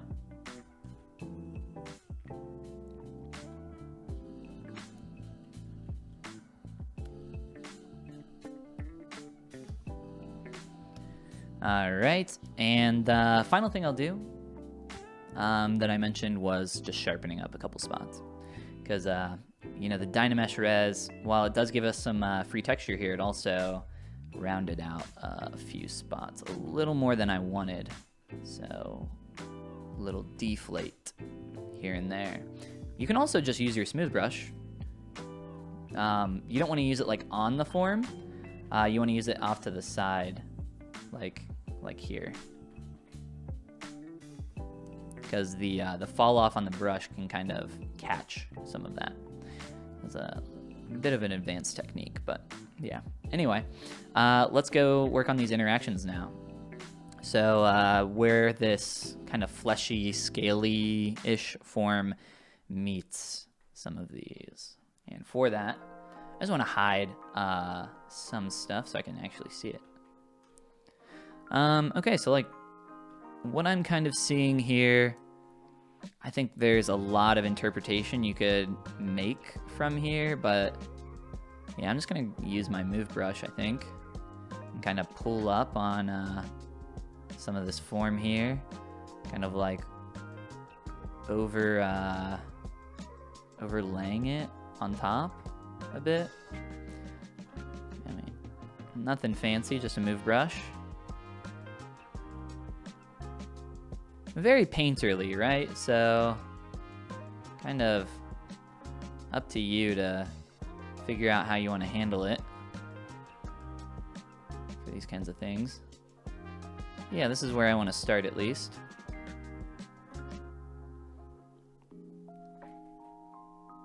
Yeah, and we'll give it a shot. I don't know if this is this will work, but that's how we do it. Gotta start somewhere. I think it'll feel a lot better once I go back over it, of course, obviously, and then get some more paint.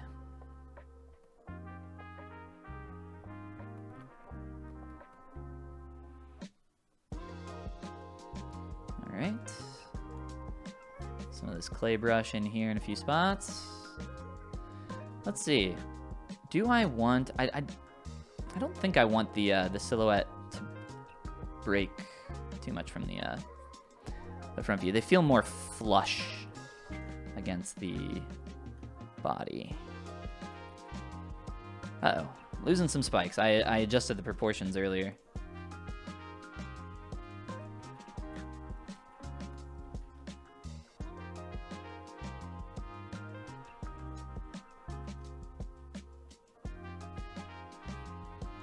All right, we'll add some form down here. We don't want to forget about these things.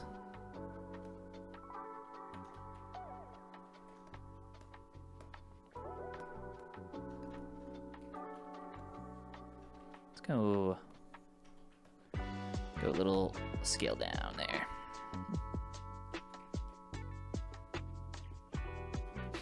Why is it so hard to pick up the pen? It's a good question. Good question. Sometimes it is. I find it's easier to pick up the pen the more you do it, though.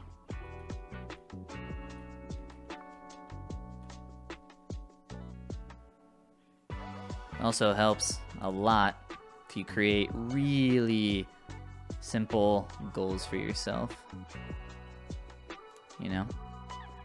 Sculpt for 5 minutes. Or open up ZBrush, put your pen in your hand, and just like scribble around. Like that's your goal. And if you like, by the time you get everything situated and sit in that place, you kind of have to trick yourself sometimes. It's, once you get there, it's a lot easier. But yeah. Yeah, sometimes also you just need to take a break, man. Like, if you don't want to do it, there's probably a reason, you know? Take some time off, figure out what that reason is.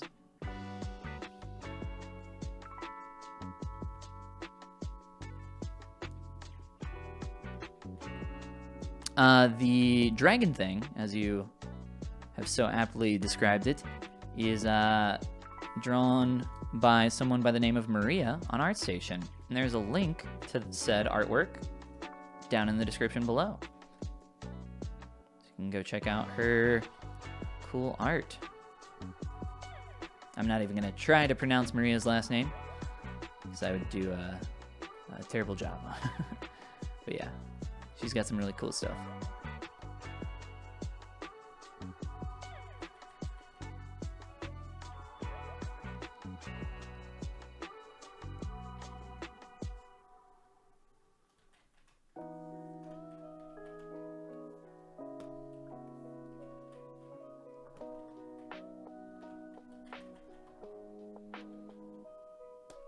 All right, let's grab some of this is like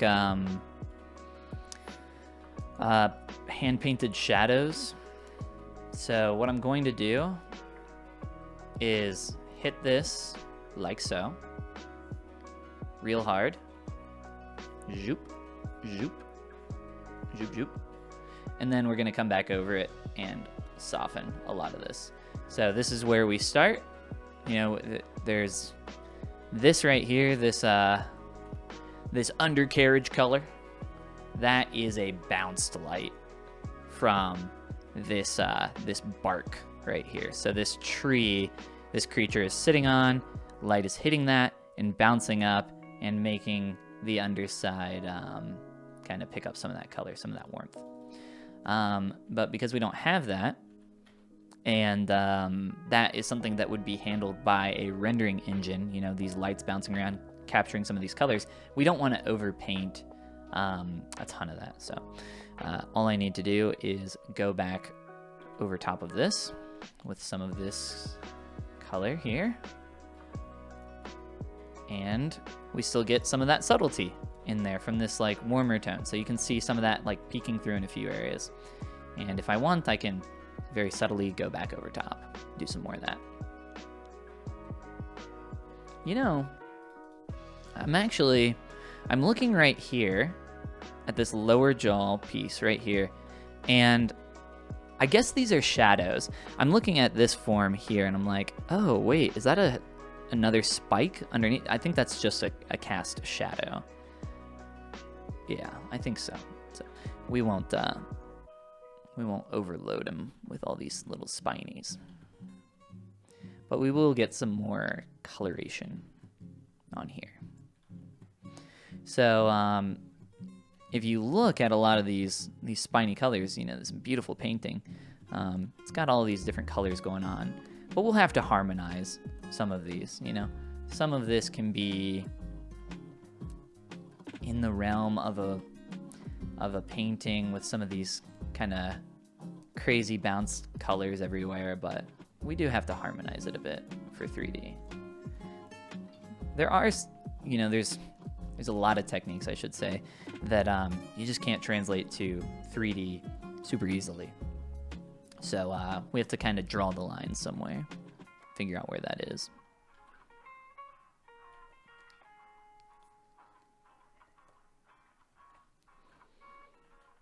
Yeah, talking about picking up the pen. Small wins for sure. That's what it's about.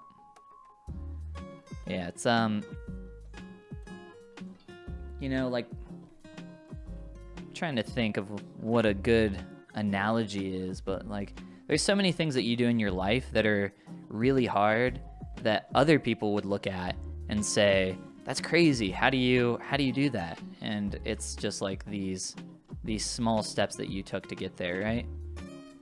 And it's the same thing. Like, you take these small steps to get there, and once you're there, it's so much easier to keep going, and you don't necessarily question, you know, how you got there. It's just like, oh, well, you know, one thing led to another, and it eventually built up.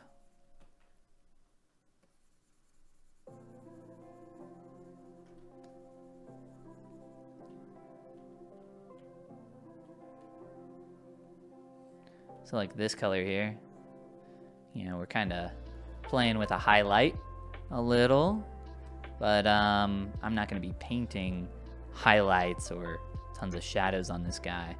So like, while this looks really heavy-handed through here, we can now go over top and start blending a lot of this together.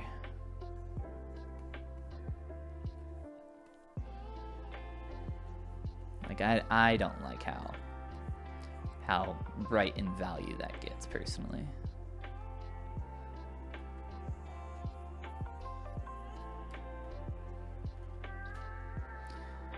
Okay, you know what I haven't done this whole time is turn on perspective. You don't really need perspective to sculpt. I'll be honest, like when sculpting a human head, it's honestly like if you can get it to look good without perspective, it's gonna look good with perspective.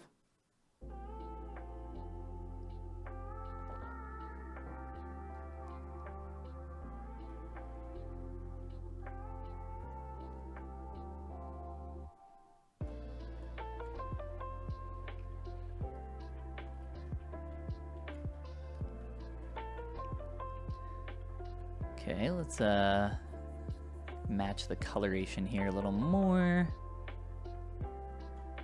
And I kind of want that to,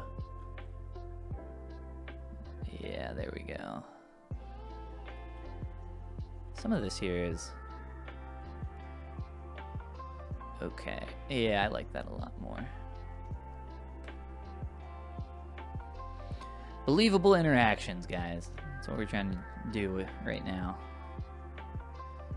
This thing has quite a few parts, quite a few pieces, so, you know, it's tough. Lots of back and forth, for sure. I kind of noticing how thick this is.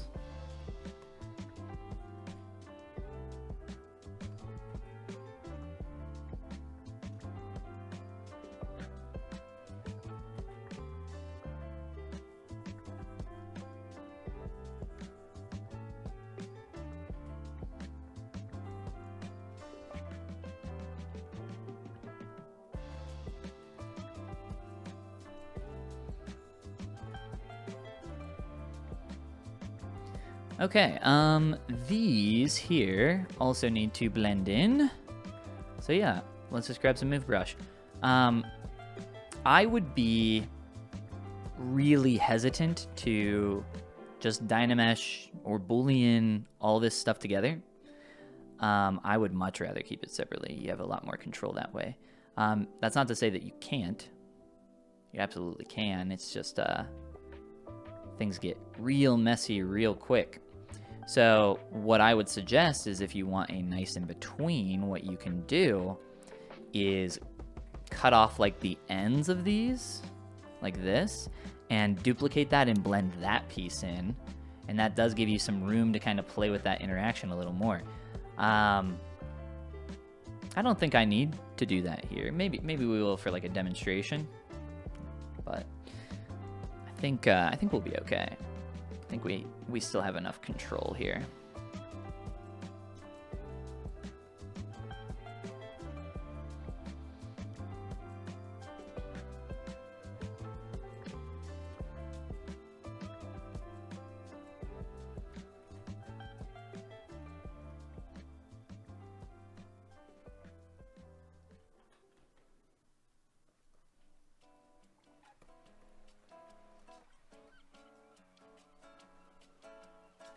So yeah, just some light taps here with the move brush.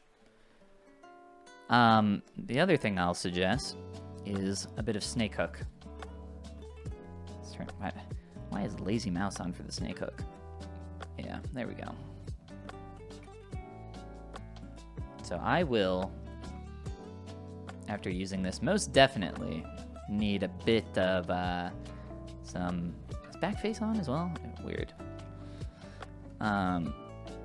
Yeah, I don't know why the default snake hook brush is so weird. It's got all these weird settings on it that nobody wants. Or at least mine does. But yeah, I'll probably, because of stretching here, need to do some remeshing later on to get to a better spot. Alright, it's a little concentric, huh? A little too uniform.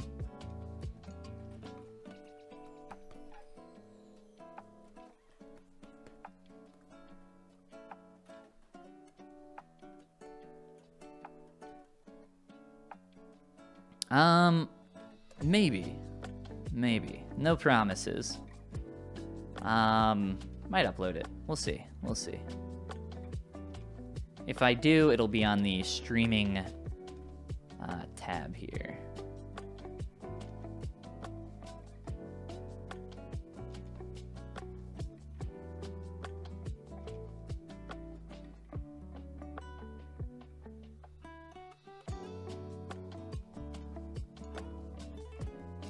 You can see how stretched that's getting there. Ooh, I'm not, yeah, some of these, I'm gonna have to go over a couple of these.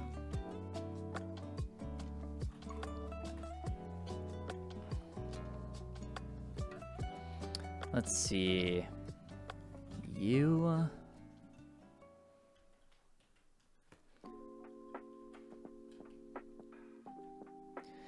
right, I'm gonna do a quick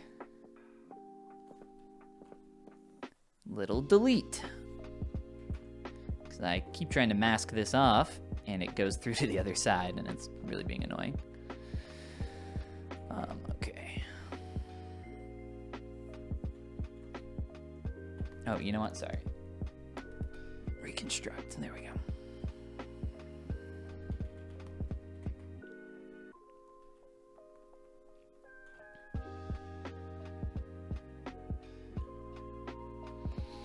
Yeah, just too many of these are feeling symmetrical to themselves, what's called a snowman shape. Oops. Which I will explain after a quick break, because I'm gonna run to the restroom. So I'll be right back and come back with some more spinies. But yeah, he's looking really good. You can see how those forms are sculpted up on the other side there for how those are interacting. That's cool. I agree that backface masking should be on by default for almost every brush. I could not tell you why it's not. It feels like a necessary thing. Okay, interactions, guys. Back to it. We're on that stage. Let's work on some of these shapes.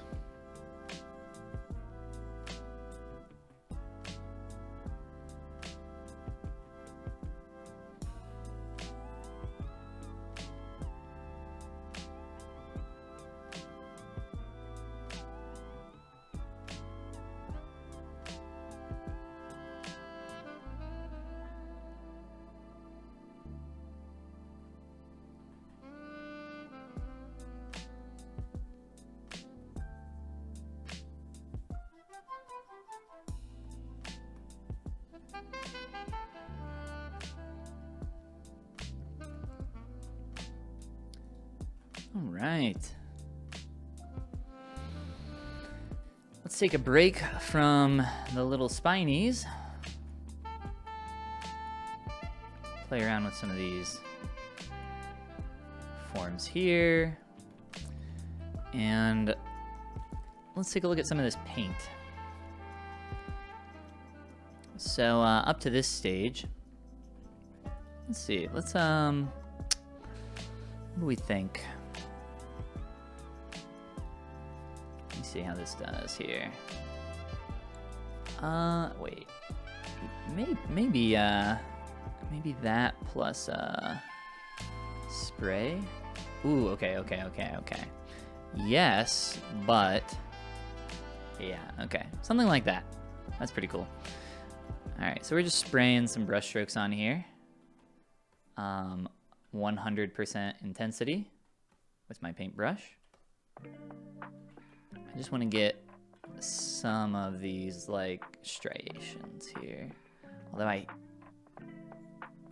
don't really like how saturated that feels through there.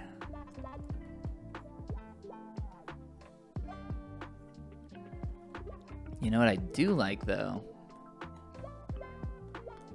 I like this hard cutoff. Kind of like What the heck? That was weird. It's like right through here. So, something like that.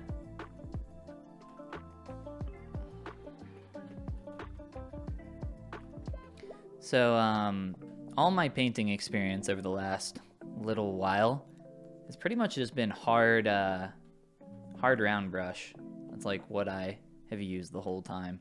So coming into ZBrush with poly paint makes it super helpful for painting up simple textures, you know?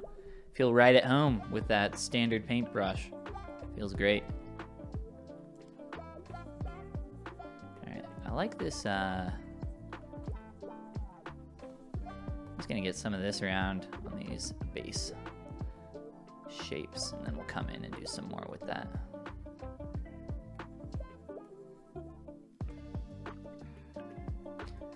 Little base of that like brownish tone, and then that heading into that like creamish green color.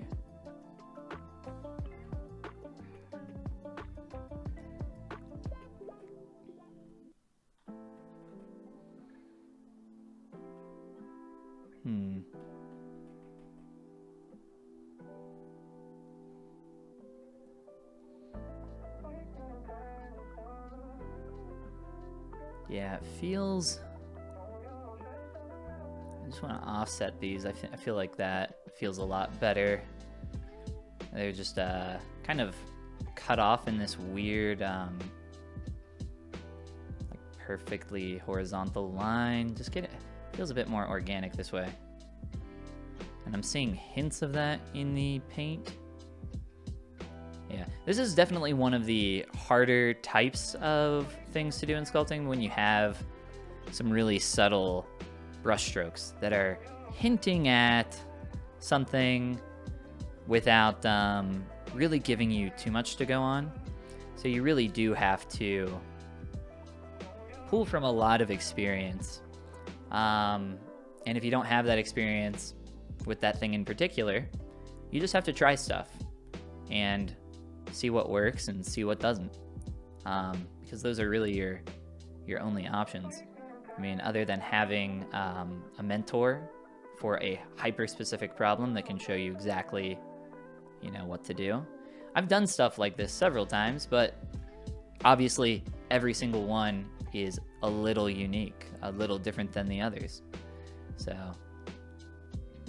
I am liking the direction that it's going in now. But I'm ready for a Dynamesh, so let's do that.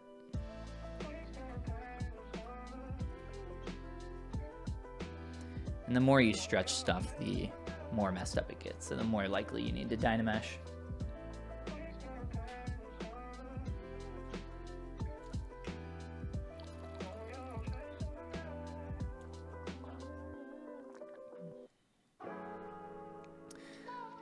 The end result of this sculpt will just be the sculpt itself. I typically don't even render my sculpts that often anymore. I let the forms speak for themselves. And I guess a little bit the paint. But yeah, here, let's actually take a look at our forms. A good check just to see how things are going, you know, without the paint. Actually, I feel like it looks pretty good. Some areas, I feel like these will still need some work. I'm just checking up here. Definitely gonna need some more res, more form up here towards the beak.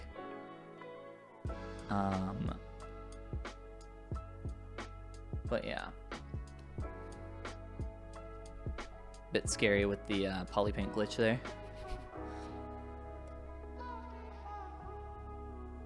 It's good to turn off your poly paint every now and again if you've been working on the same sculpt for a long time.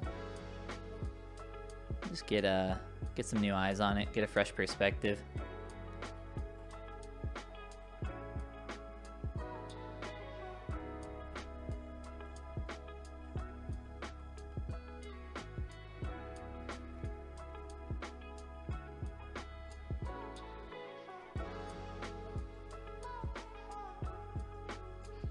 All right. How do we feel about these spines?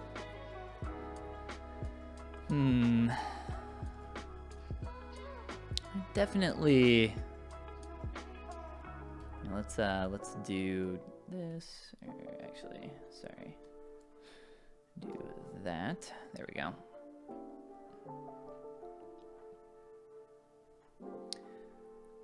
Yeah, just blurring my eyes on them. I feel like what really makes these stick out is this dark color on the underside of these. So I think I just want to go darker on a lot of these in general. Have them stand out a tiny bit more. Yeah, I think that feels a lot better. What's going on here?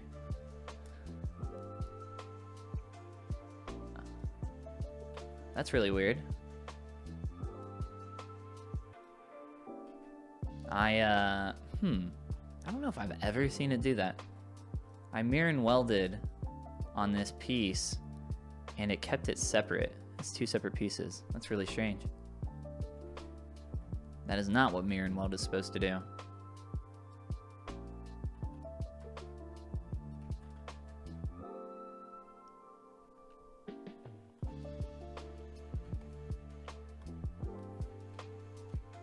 Should have combined it, but that's okay. I'm sure it's operator error. I'm sure I did something weird. Okay, yeah. Feeling much better with the color variation there.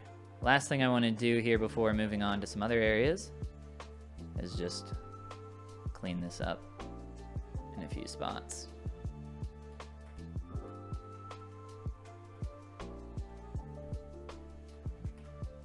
All right, took a minute to kind of figure out what I wanted to do there. But yeah, I'm a lot happier with that. Okay. Can now get some gradation, some blending. Just getting some of this to feel a little more believable, like it's interacting together. And I'll show you guys a cool thing here with the move brush that you probably don't know. Move brush with an... Oh, wait. Why isn't it working? Does it have to be... Wait, maybe you can't do it with the move brush. Maybe it has to be snake hook? Now I can't remember. Ah, there we go, yeah. Snake hook. For some reason it doesn't work with the move brush, but you can use the move brush and get like... I'm using this brush alpha here to get like this weird kind of spiky texture here. Kind of pull up and out on that. Get something kind of fun and interesting. So we get this like something a little more complex than what we had before.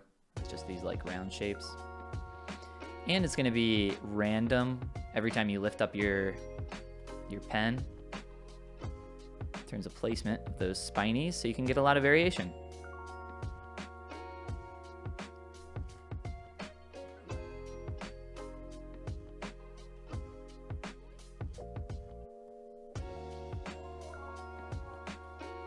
And like everything else, we'll do it in one pass and then head back over top. Ah, yeah, there we go. That's feeling pretty cool. I'm liking that. Actually, quite a bit. Maybe exaggerate it in a few spots. Yeah, that's cool.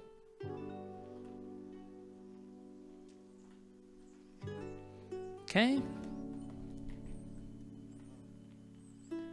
Check out the move brush in a few spots just to clean things up. Ooh, let's go back. I missed a couple. My bad. I think we're using this one.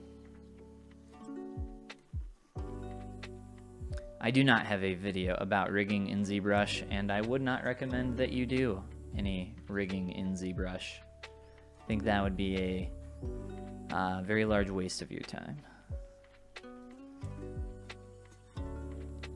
ZBrush is not a rigging tool, it is a sculpting tool.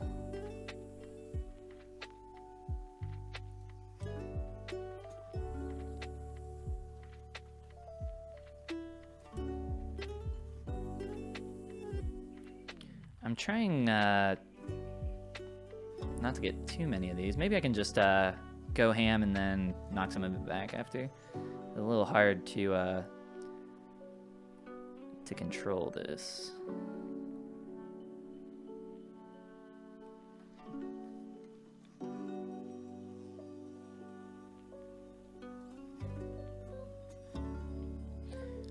Well, thank you. Yeah, we're getting there.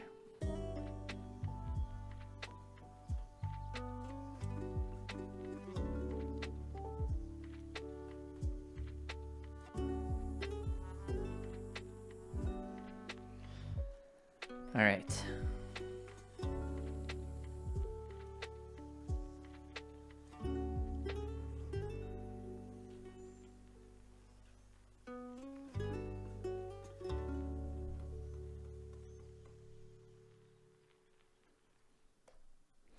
Okay, let's get a tad messy / organic with some of these shapes. So, when you have something that's painterly, like we have here, you have to kind of decide how far you want to go in that direction. And a lot of the time, you can't. Unless you're gonna do like super hand-painted textures, which I'm not a fan of. I want to create form that, you know, I'm translating something to the realm of 3D. And yeah, I could do like this whole hand-painted model that looks like 2D, but that's not what I want. I want it to look like 3D. So that means you have something painterly.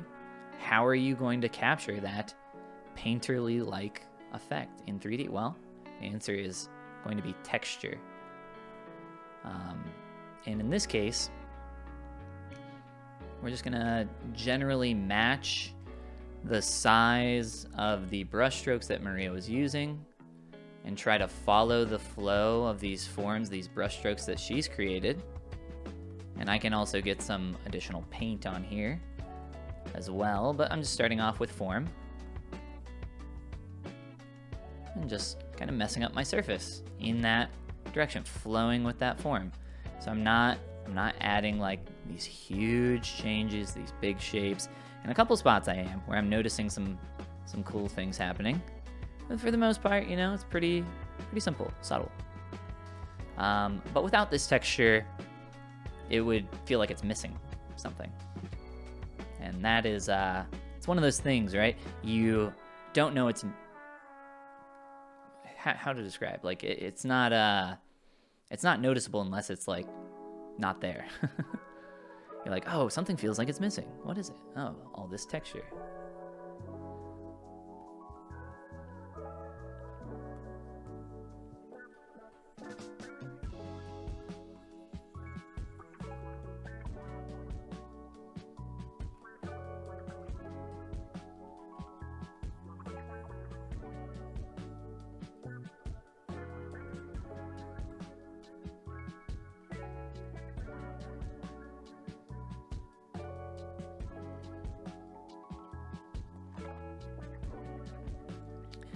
I feel like we've kind of captured the vibe a little bit with that that speckled kind of texture pull out here on the spikes, because it does have a bit of this like feathery, painterly vibe to it, and I feel like that it's not exactly the same, but it feels like it feels similar. It's got a similar feeling to it.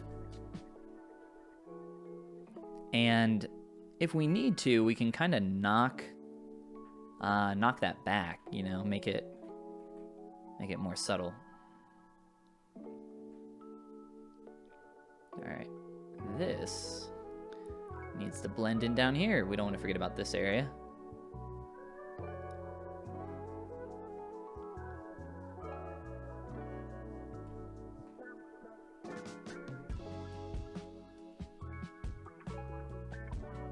I'm just using my move brush for this.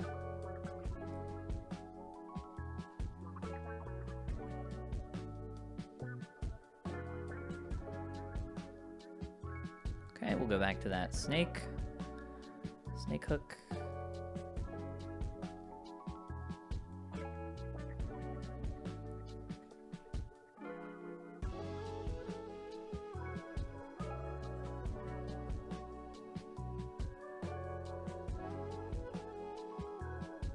I'll just try to capture that same vibe, same technique roughly.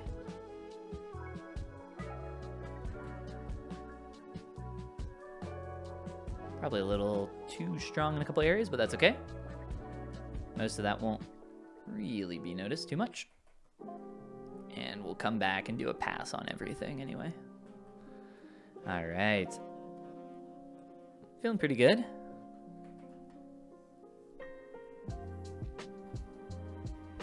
Cool shapes, cool shapes.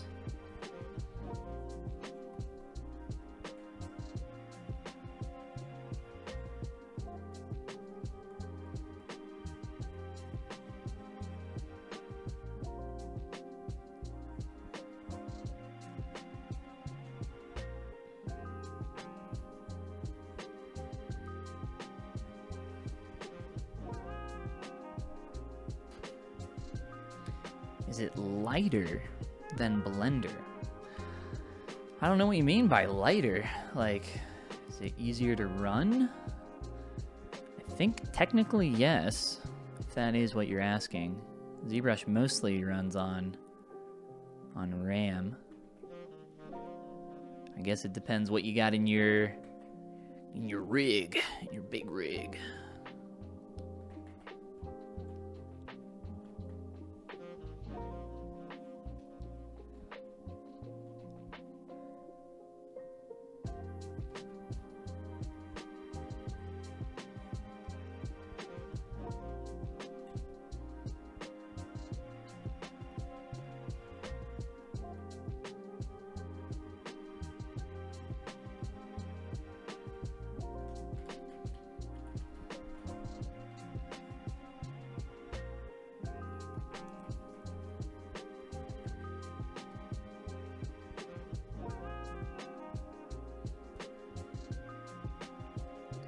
Okay, let's sharpen this beak up. Been looking so dull this whole time. Just realized, and this is why it's important to jump around.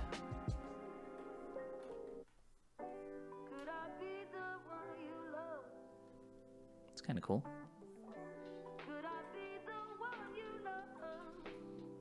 Could always use AccuCurve here.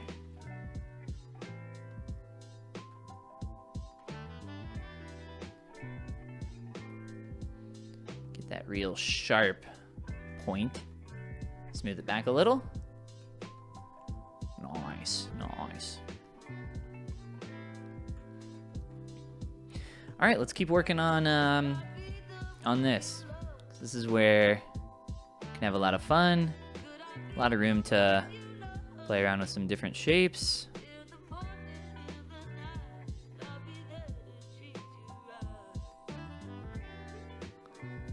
Just like subtle things.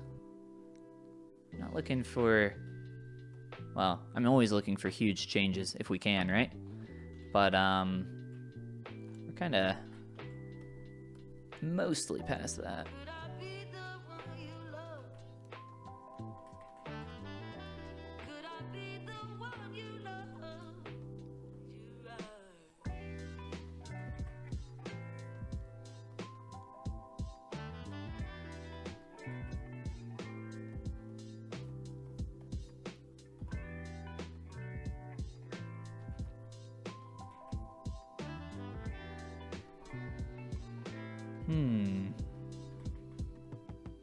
Let's change this.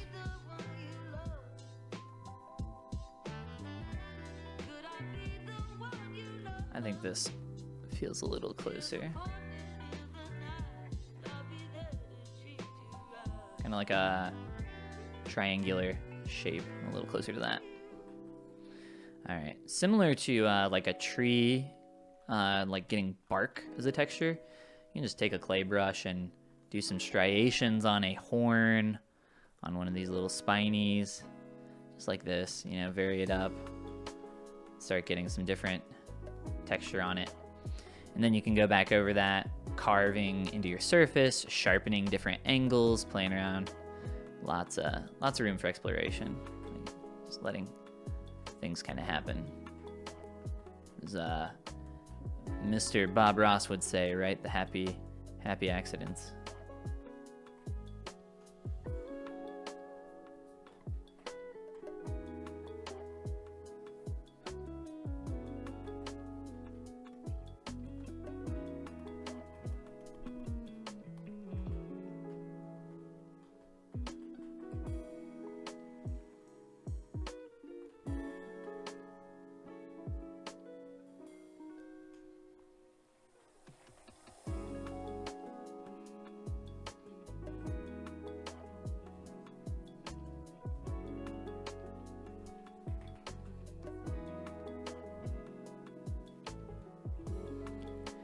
Thank you, Craig.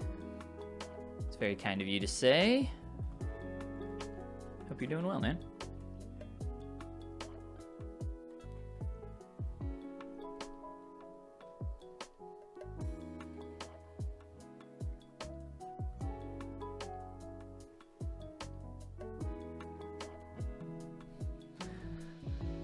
All right. I'm gonna change the proportion here, and for that, we need to remesh.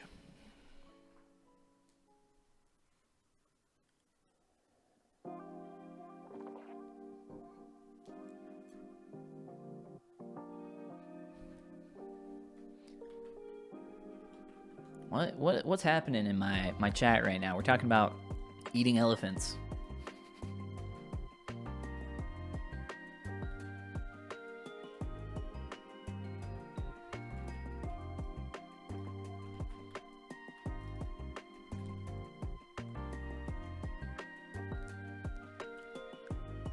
Gotta be real careful here on the deflate.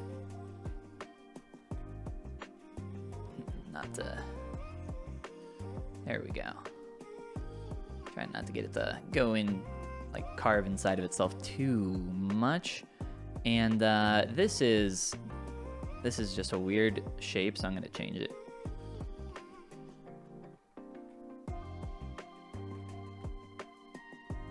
It doesn't make any sense right now.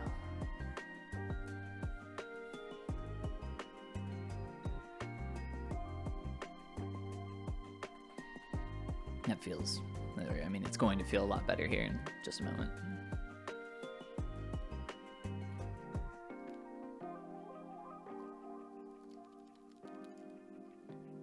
No worries, man. Just Mike. Catch you later, dude. Welcome to the wild world of digital sculpting. Always happy to have another beginner around.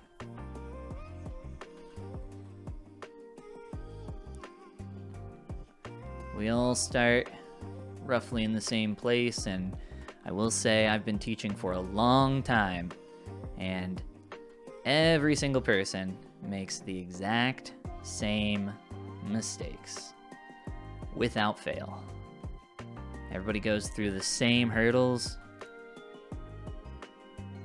So, makes it really easy when you have somebody that has been there before.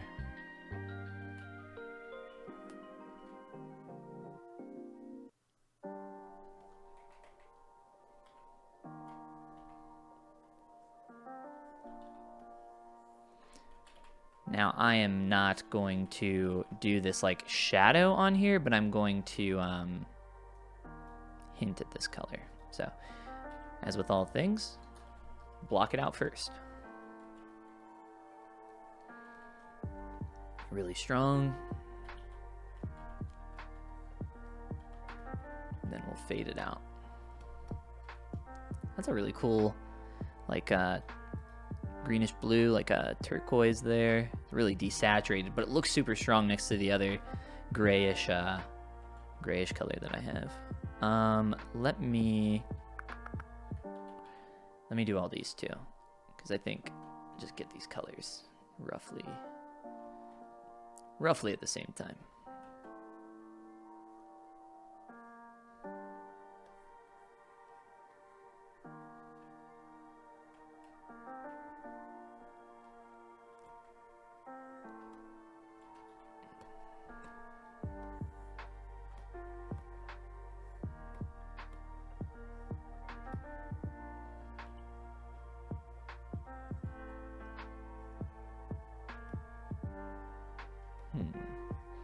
These will be a bit, these lower ones will be darker, I think, in general.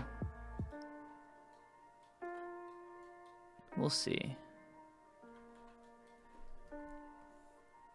I like to overpaint quite a lot initially.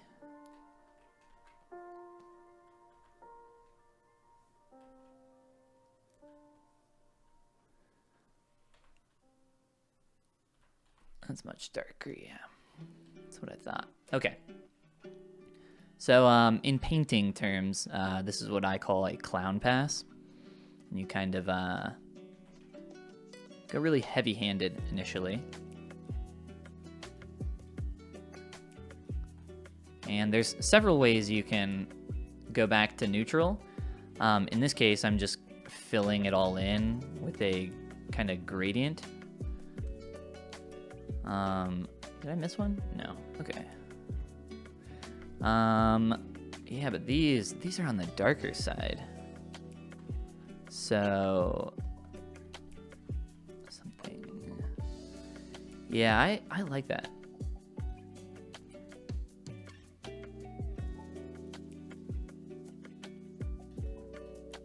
That feels a lot better, I think, for all of these. Is that even darker? It is. Okay. And then, yeah, I like that a lot more. More contrast, so it's more recognizable that this is a separate material. I think that makes a lot more sense. The same thing is true for the beak, right? And that lower portion of the jaw. It's going to this like darker kind of horn color, which says like, hey, this is harder. You know, this is maybe softer and fleshier, or maybe even feathers over here. It's hard to tell what they're exactly trying to hint at, but I think this feels a lot better now. So that's great. That's what we like to see. Push in the right direction.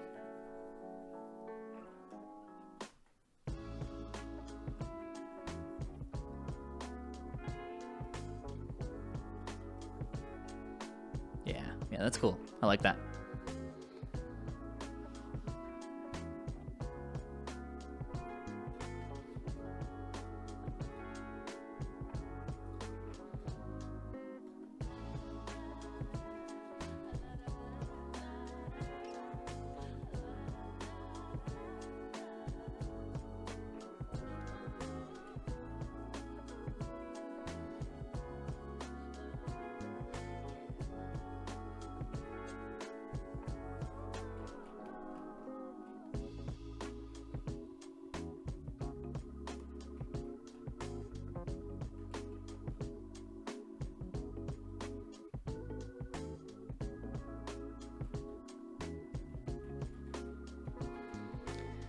All right, I think we're at a good spot to add some asymmetry, specifically to objects that are really close to the symmetrical plane, the symmetrical axes. So like this horn, this tongue, and probably things like the teeth, since they're really close together. Another good one. and then like areas like the beak and some other stuff. So yeah, we've been messing with this horn a little bit, so we'll just turn off symmetry and get sculpting. So one of the first things you can do when breaking symmetry like this is you can take a big move brush, right? You can wiggle it all around, try to break symmetry really quick. With something that's like hard surface like this, I think it's better to take it a little slow. So not just immediately going in and, you know, trying to break the plane, so to speak, but going in with some brushes, making the texture, you know, a little more unique, exaggerating some forms on one side versus the other. And what's great is you can really get away with just sculpting on one side. That's totally fine. But if you want to, you can, you know, go over to the other and keep playing with some shapes. Totally up to you.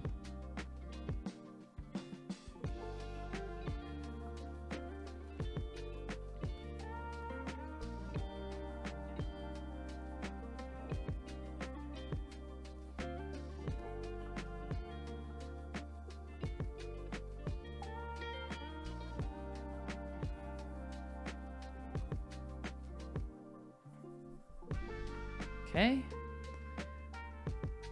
let's get some more texture.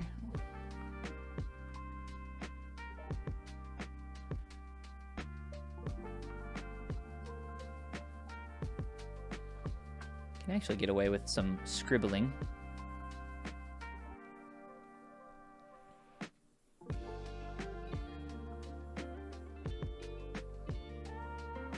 I'm just giving it some striations. Lean into that material more.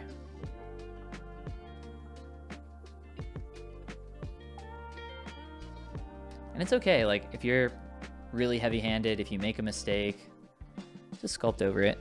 I almost never, I think in this entire sculpt, this entire stream, I don't know if I've pressed the undo key a single time, honestly. If I did, it was only because there was like a bug, like a lazy mouse bug where it quickly pulls across your sculpt like that. I'll undo that kind of stuff, but for the most part, like, I can always redo. You just got to move forward, right? It's really easy to get bogged down undoing every single brush stroke. What's the YouTube channel? Have you guys ever seen the YouTube channel Drawfee? So if you've ever watched them draw before, I haven't watched them in a really long time, but I do remember that a lot of them, they'll make a line and then they'll undo it, and then they'll make a line and then they'll undo it, and they'll do that so many times. And I know that people in their community really complain about that because it's frustrating to watch. And I gotta imagine it's frustrating to work that way. But it's probably more of a product of their style, where they are doing things that are requiring some specificity to their lines. And that's, you know, even when I'm doing hyper stylized stuff, I still don't undo that often. I'm still mainly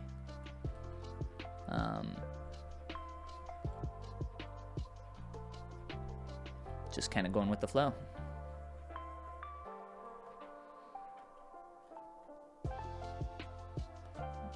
Tiny amount of gradient there on the tongue.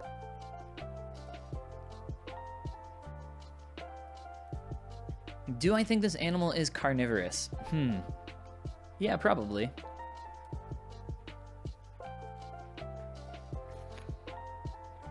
Maybe not specifically a carnivore. Maybe, maybe not. But it's definitely dangerous, right? Shape language tells us that much.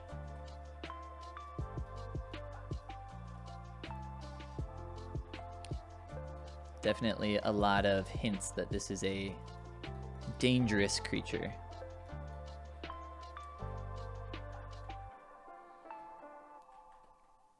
All right, the tongue, texture-wise, needs to be completely different. It needs to be smooth-ish. It can't be I can't treat it like I just did with the horn. So I have to, technique-wise, treat it very differently. And for the most part, I can just keep that pretty smooth. I don't need to do a whole lot there.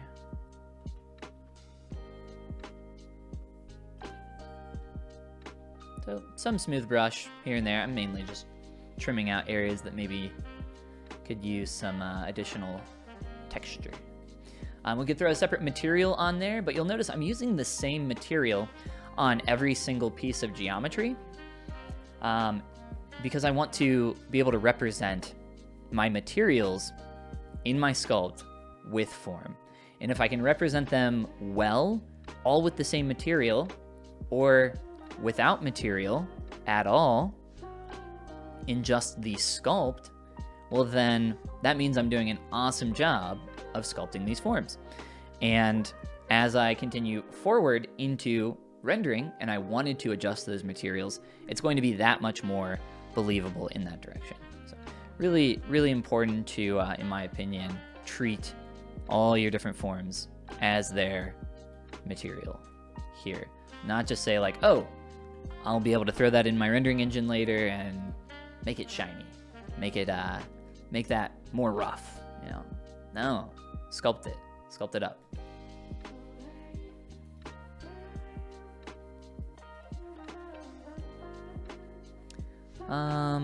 Okay, this already has subdivs actually. I didn't realize that. Ooh, okay. Here, I'm gonna try to smooth that paint.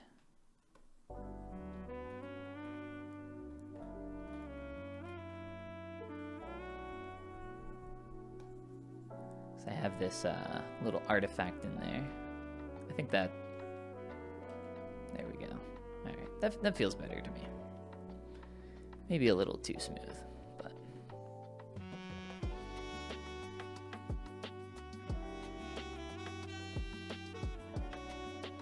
You can see how much more subtle and gentle I'm being here with my brush strokes.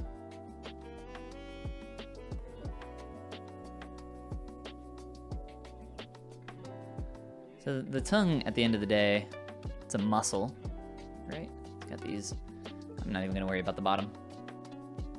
Maybe out here a little. It's got like these striations, right? I can just look at the reference and see it's got these subtle brush strokes going on. So I'll just do a bit of that. Cool. On to the next thing. I think we said the teeth, if I remember right. So let's hide our tongue.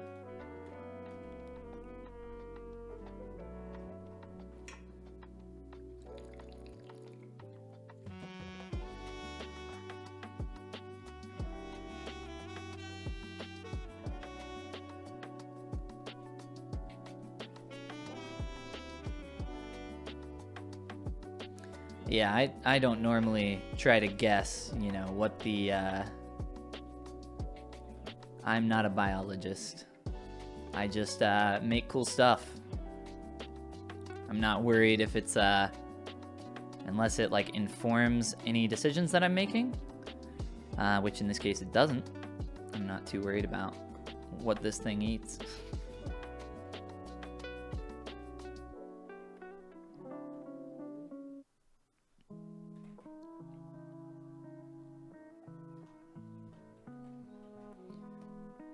There's actually a really cool thing happening right here.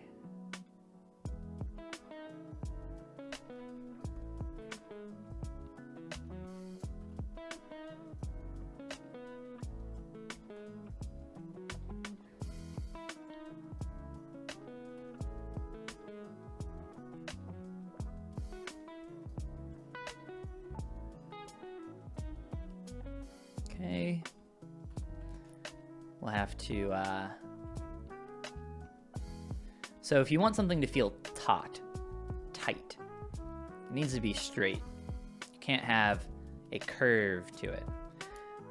Maybe you could in this case, because like if it's howling and air is like, you know, it's flapping, maybe you could go for that vibe, but in this case, I think we want this to feel more straight. And actually, I want it to feel more narrow. Right through there.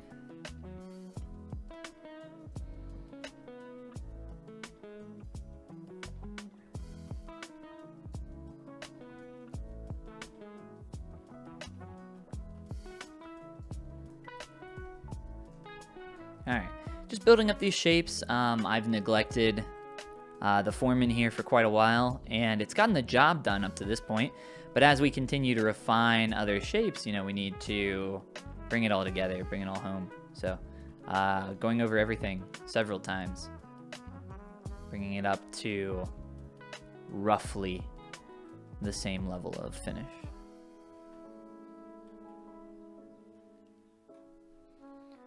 Let's see. Okay, cool.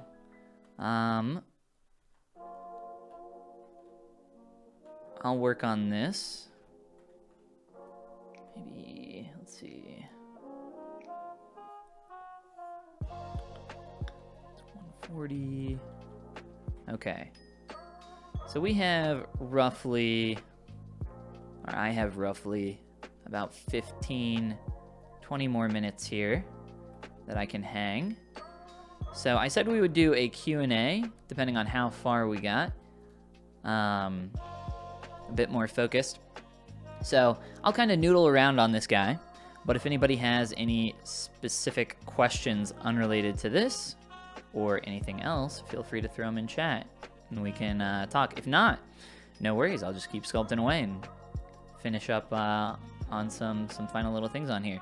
Maybe return to this guy again in the future. We'll kind of see how we feel. This is just more of a sketch than anything, right? He's not super polished. If you can see brush strokes, in my opinion, you know, that's the differentiator.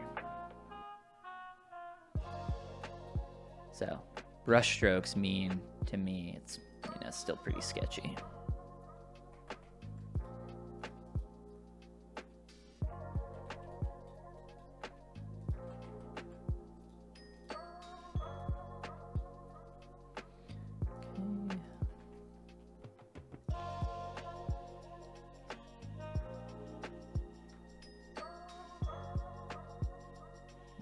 What just happened? Okay. That's weird.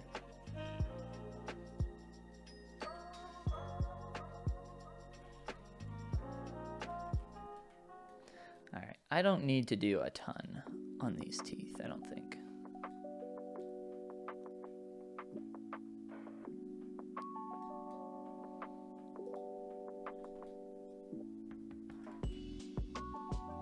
Mainly, get away from them feeling too similar in a couple areas, which is really easy to have happen to you when you are doing stuff that is repetitive.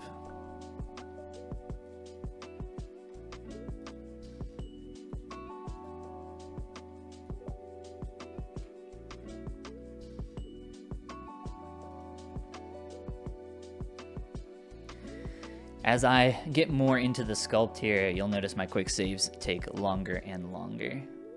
We're at roughly 7 million polys here, which really, in the grand scheme of things, is not that many.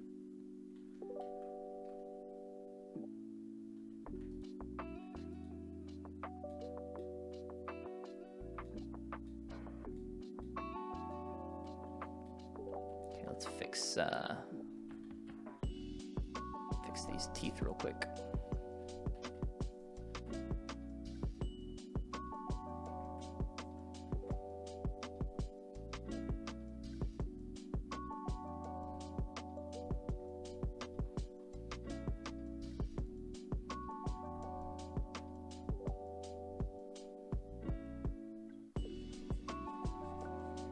Okay, I think that's enough for the teeth.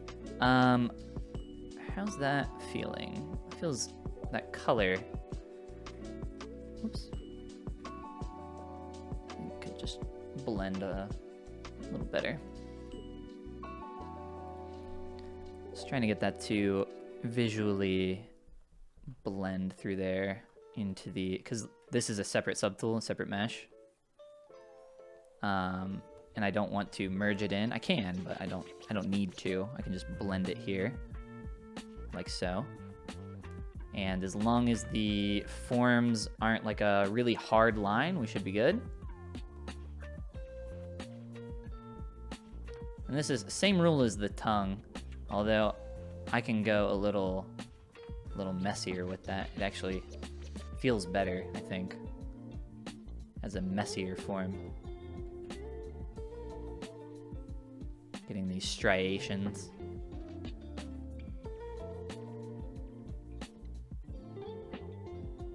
Yeah, okay, cool. All right, there's one area here on the body that's been bothering me for a while. And it's this little thing here. So let's play with that for a moment. And I think this will be the last thing we do here.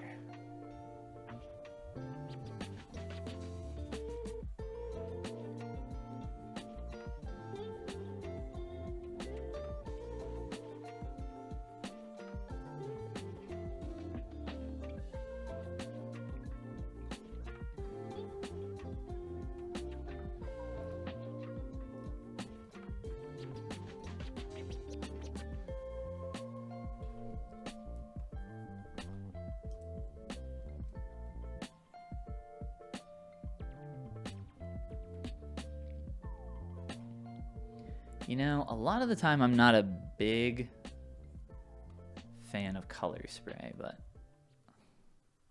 I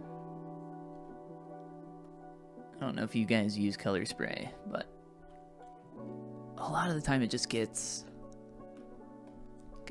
messy. I feel like just hand painting a lot of the time is better. I don't know if you guys feel the same way. If you guys don't use colors or don't even know what color spray is, it's a way you can kind of get a little paint texture for free-ish.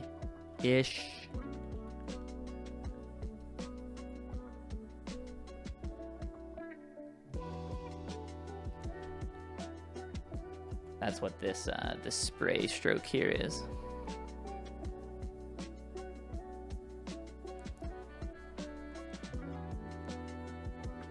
But I don't know. I don't know what about it I don't like. But every time I go to use it, I feel like it's better to just get in and hand paint it. I think it maybe contrasts with the style too much. Feels like too much surface noise, too much surface detail. I don't know. These are my ideas.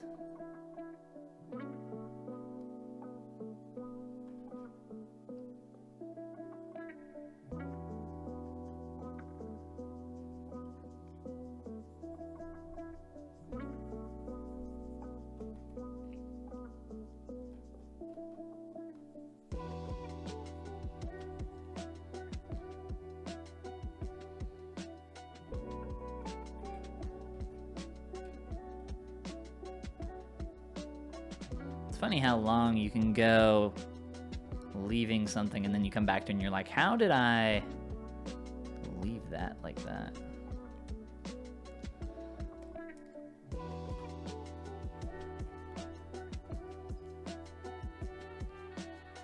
All right, well, I'm not seeing any questions, so I think that will be a good place for us to stop for today. Thank you so much for joining me, everybody. Had a really fun time sculpting, playing around with some cool forms, creating this guy. Again, this sculpt is by a lovely artist by the name of Maria. I actually don't know if they're lovely. I assume that they're lovely. Hopefully they are.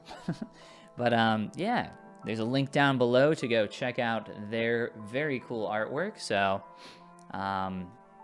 please do. Other than that, thanks for joining me. If you're interested in learning how to sculpt, how to do all this stuff, there's some links down in the description where you can find more of my things.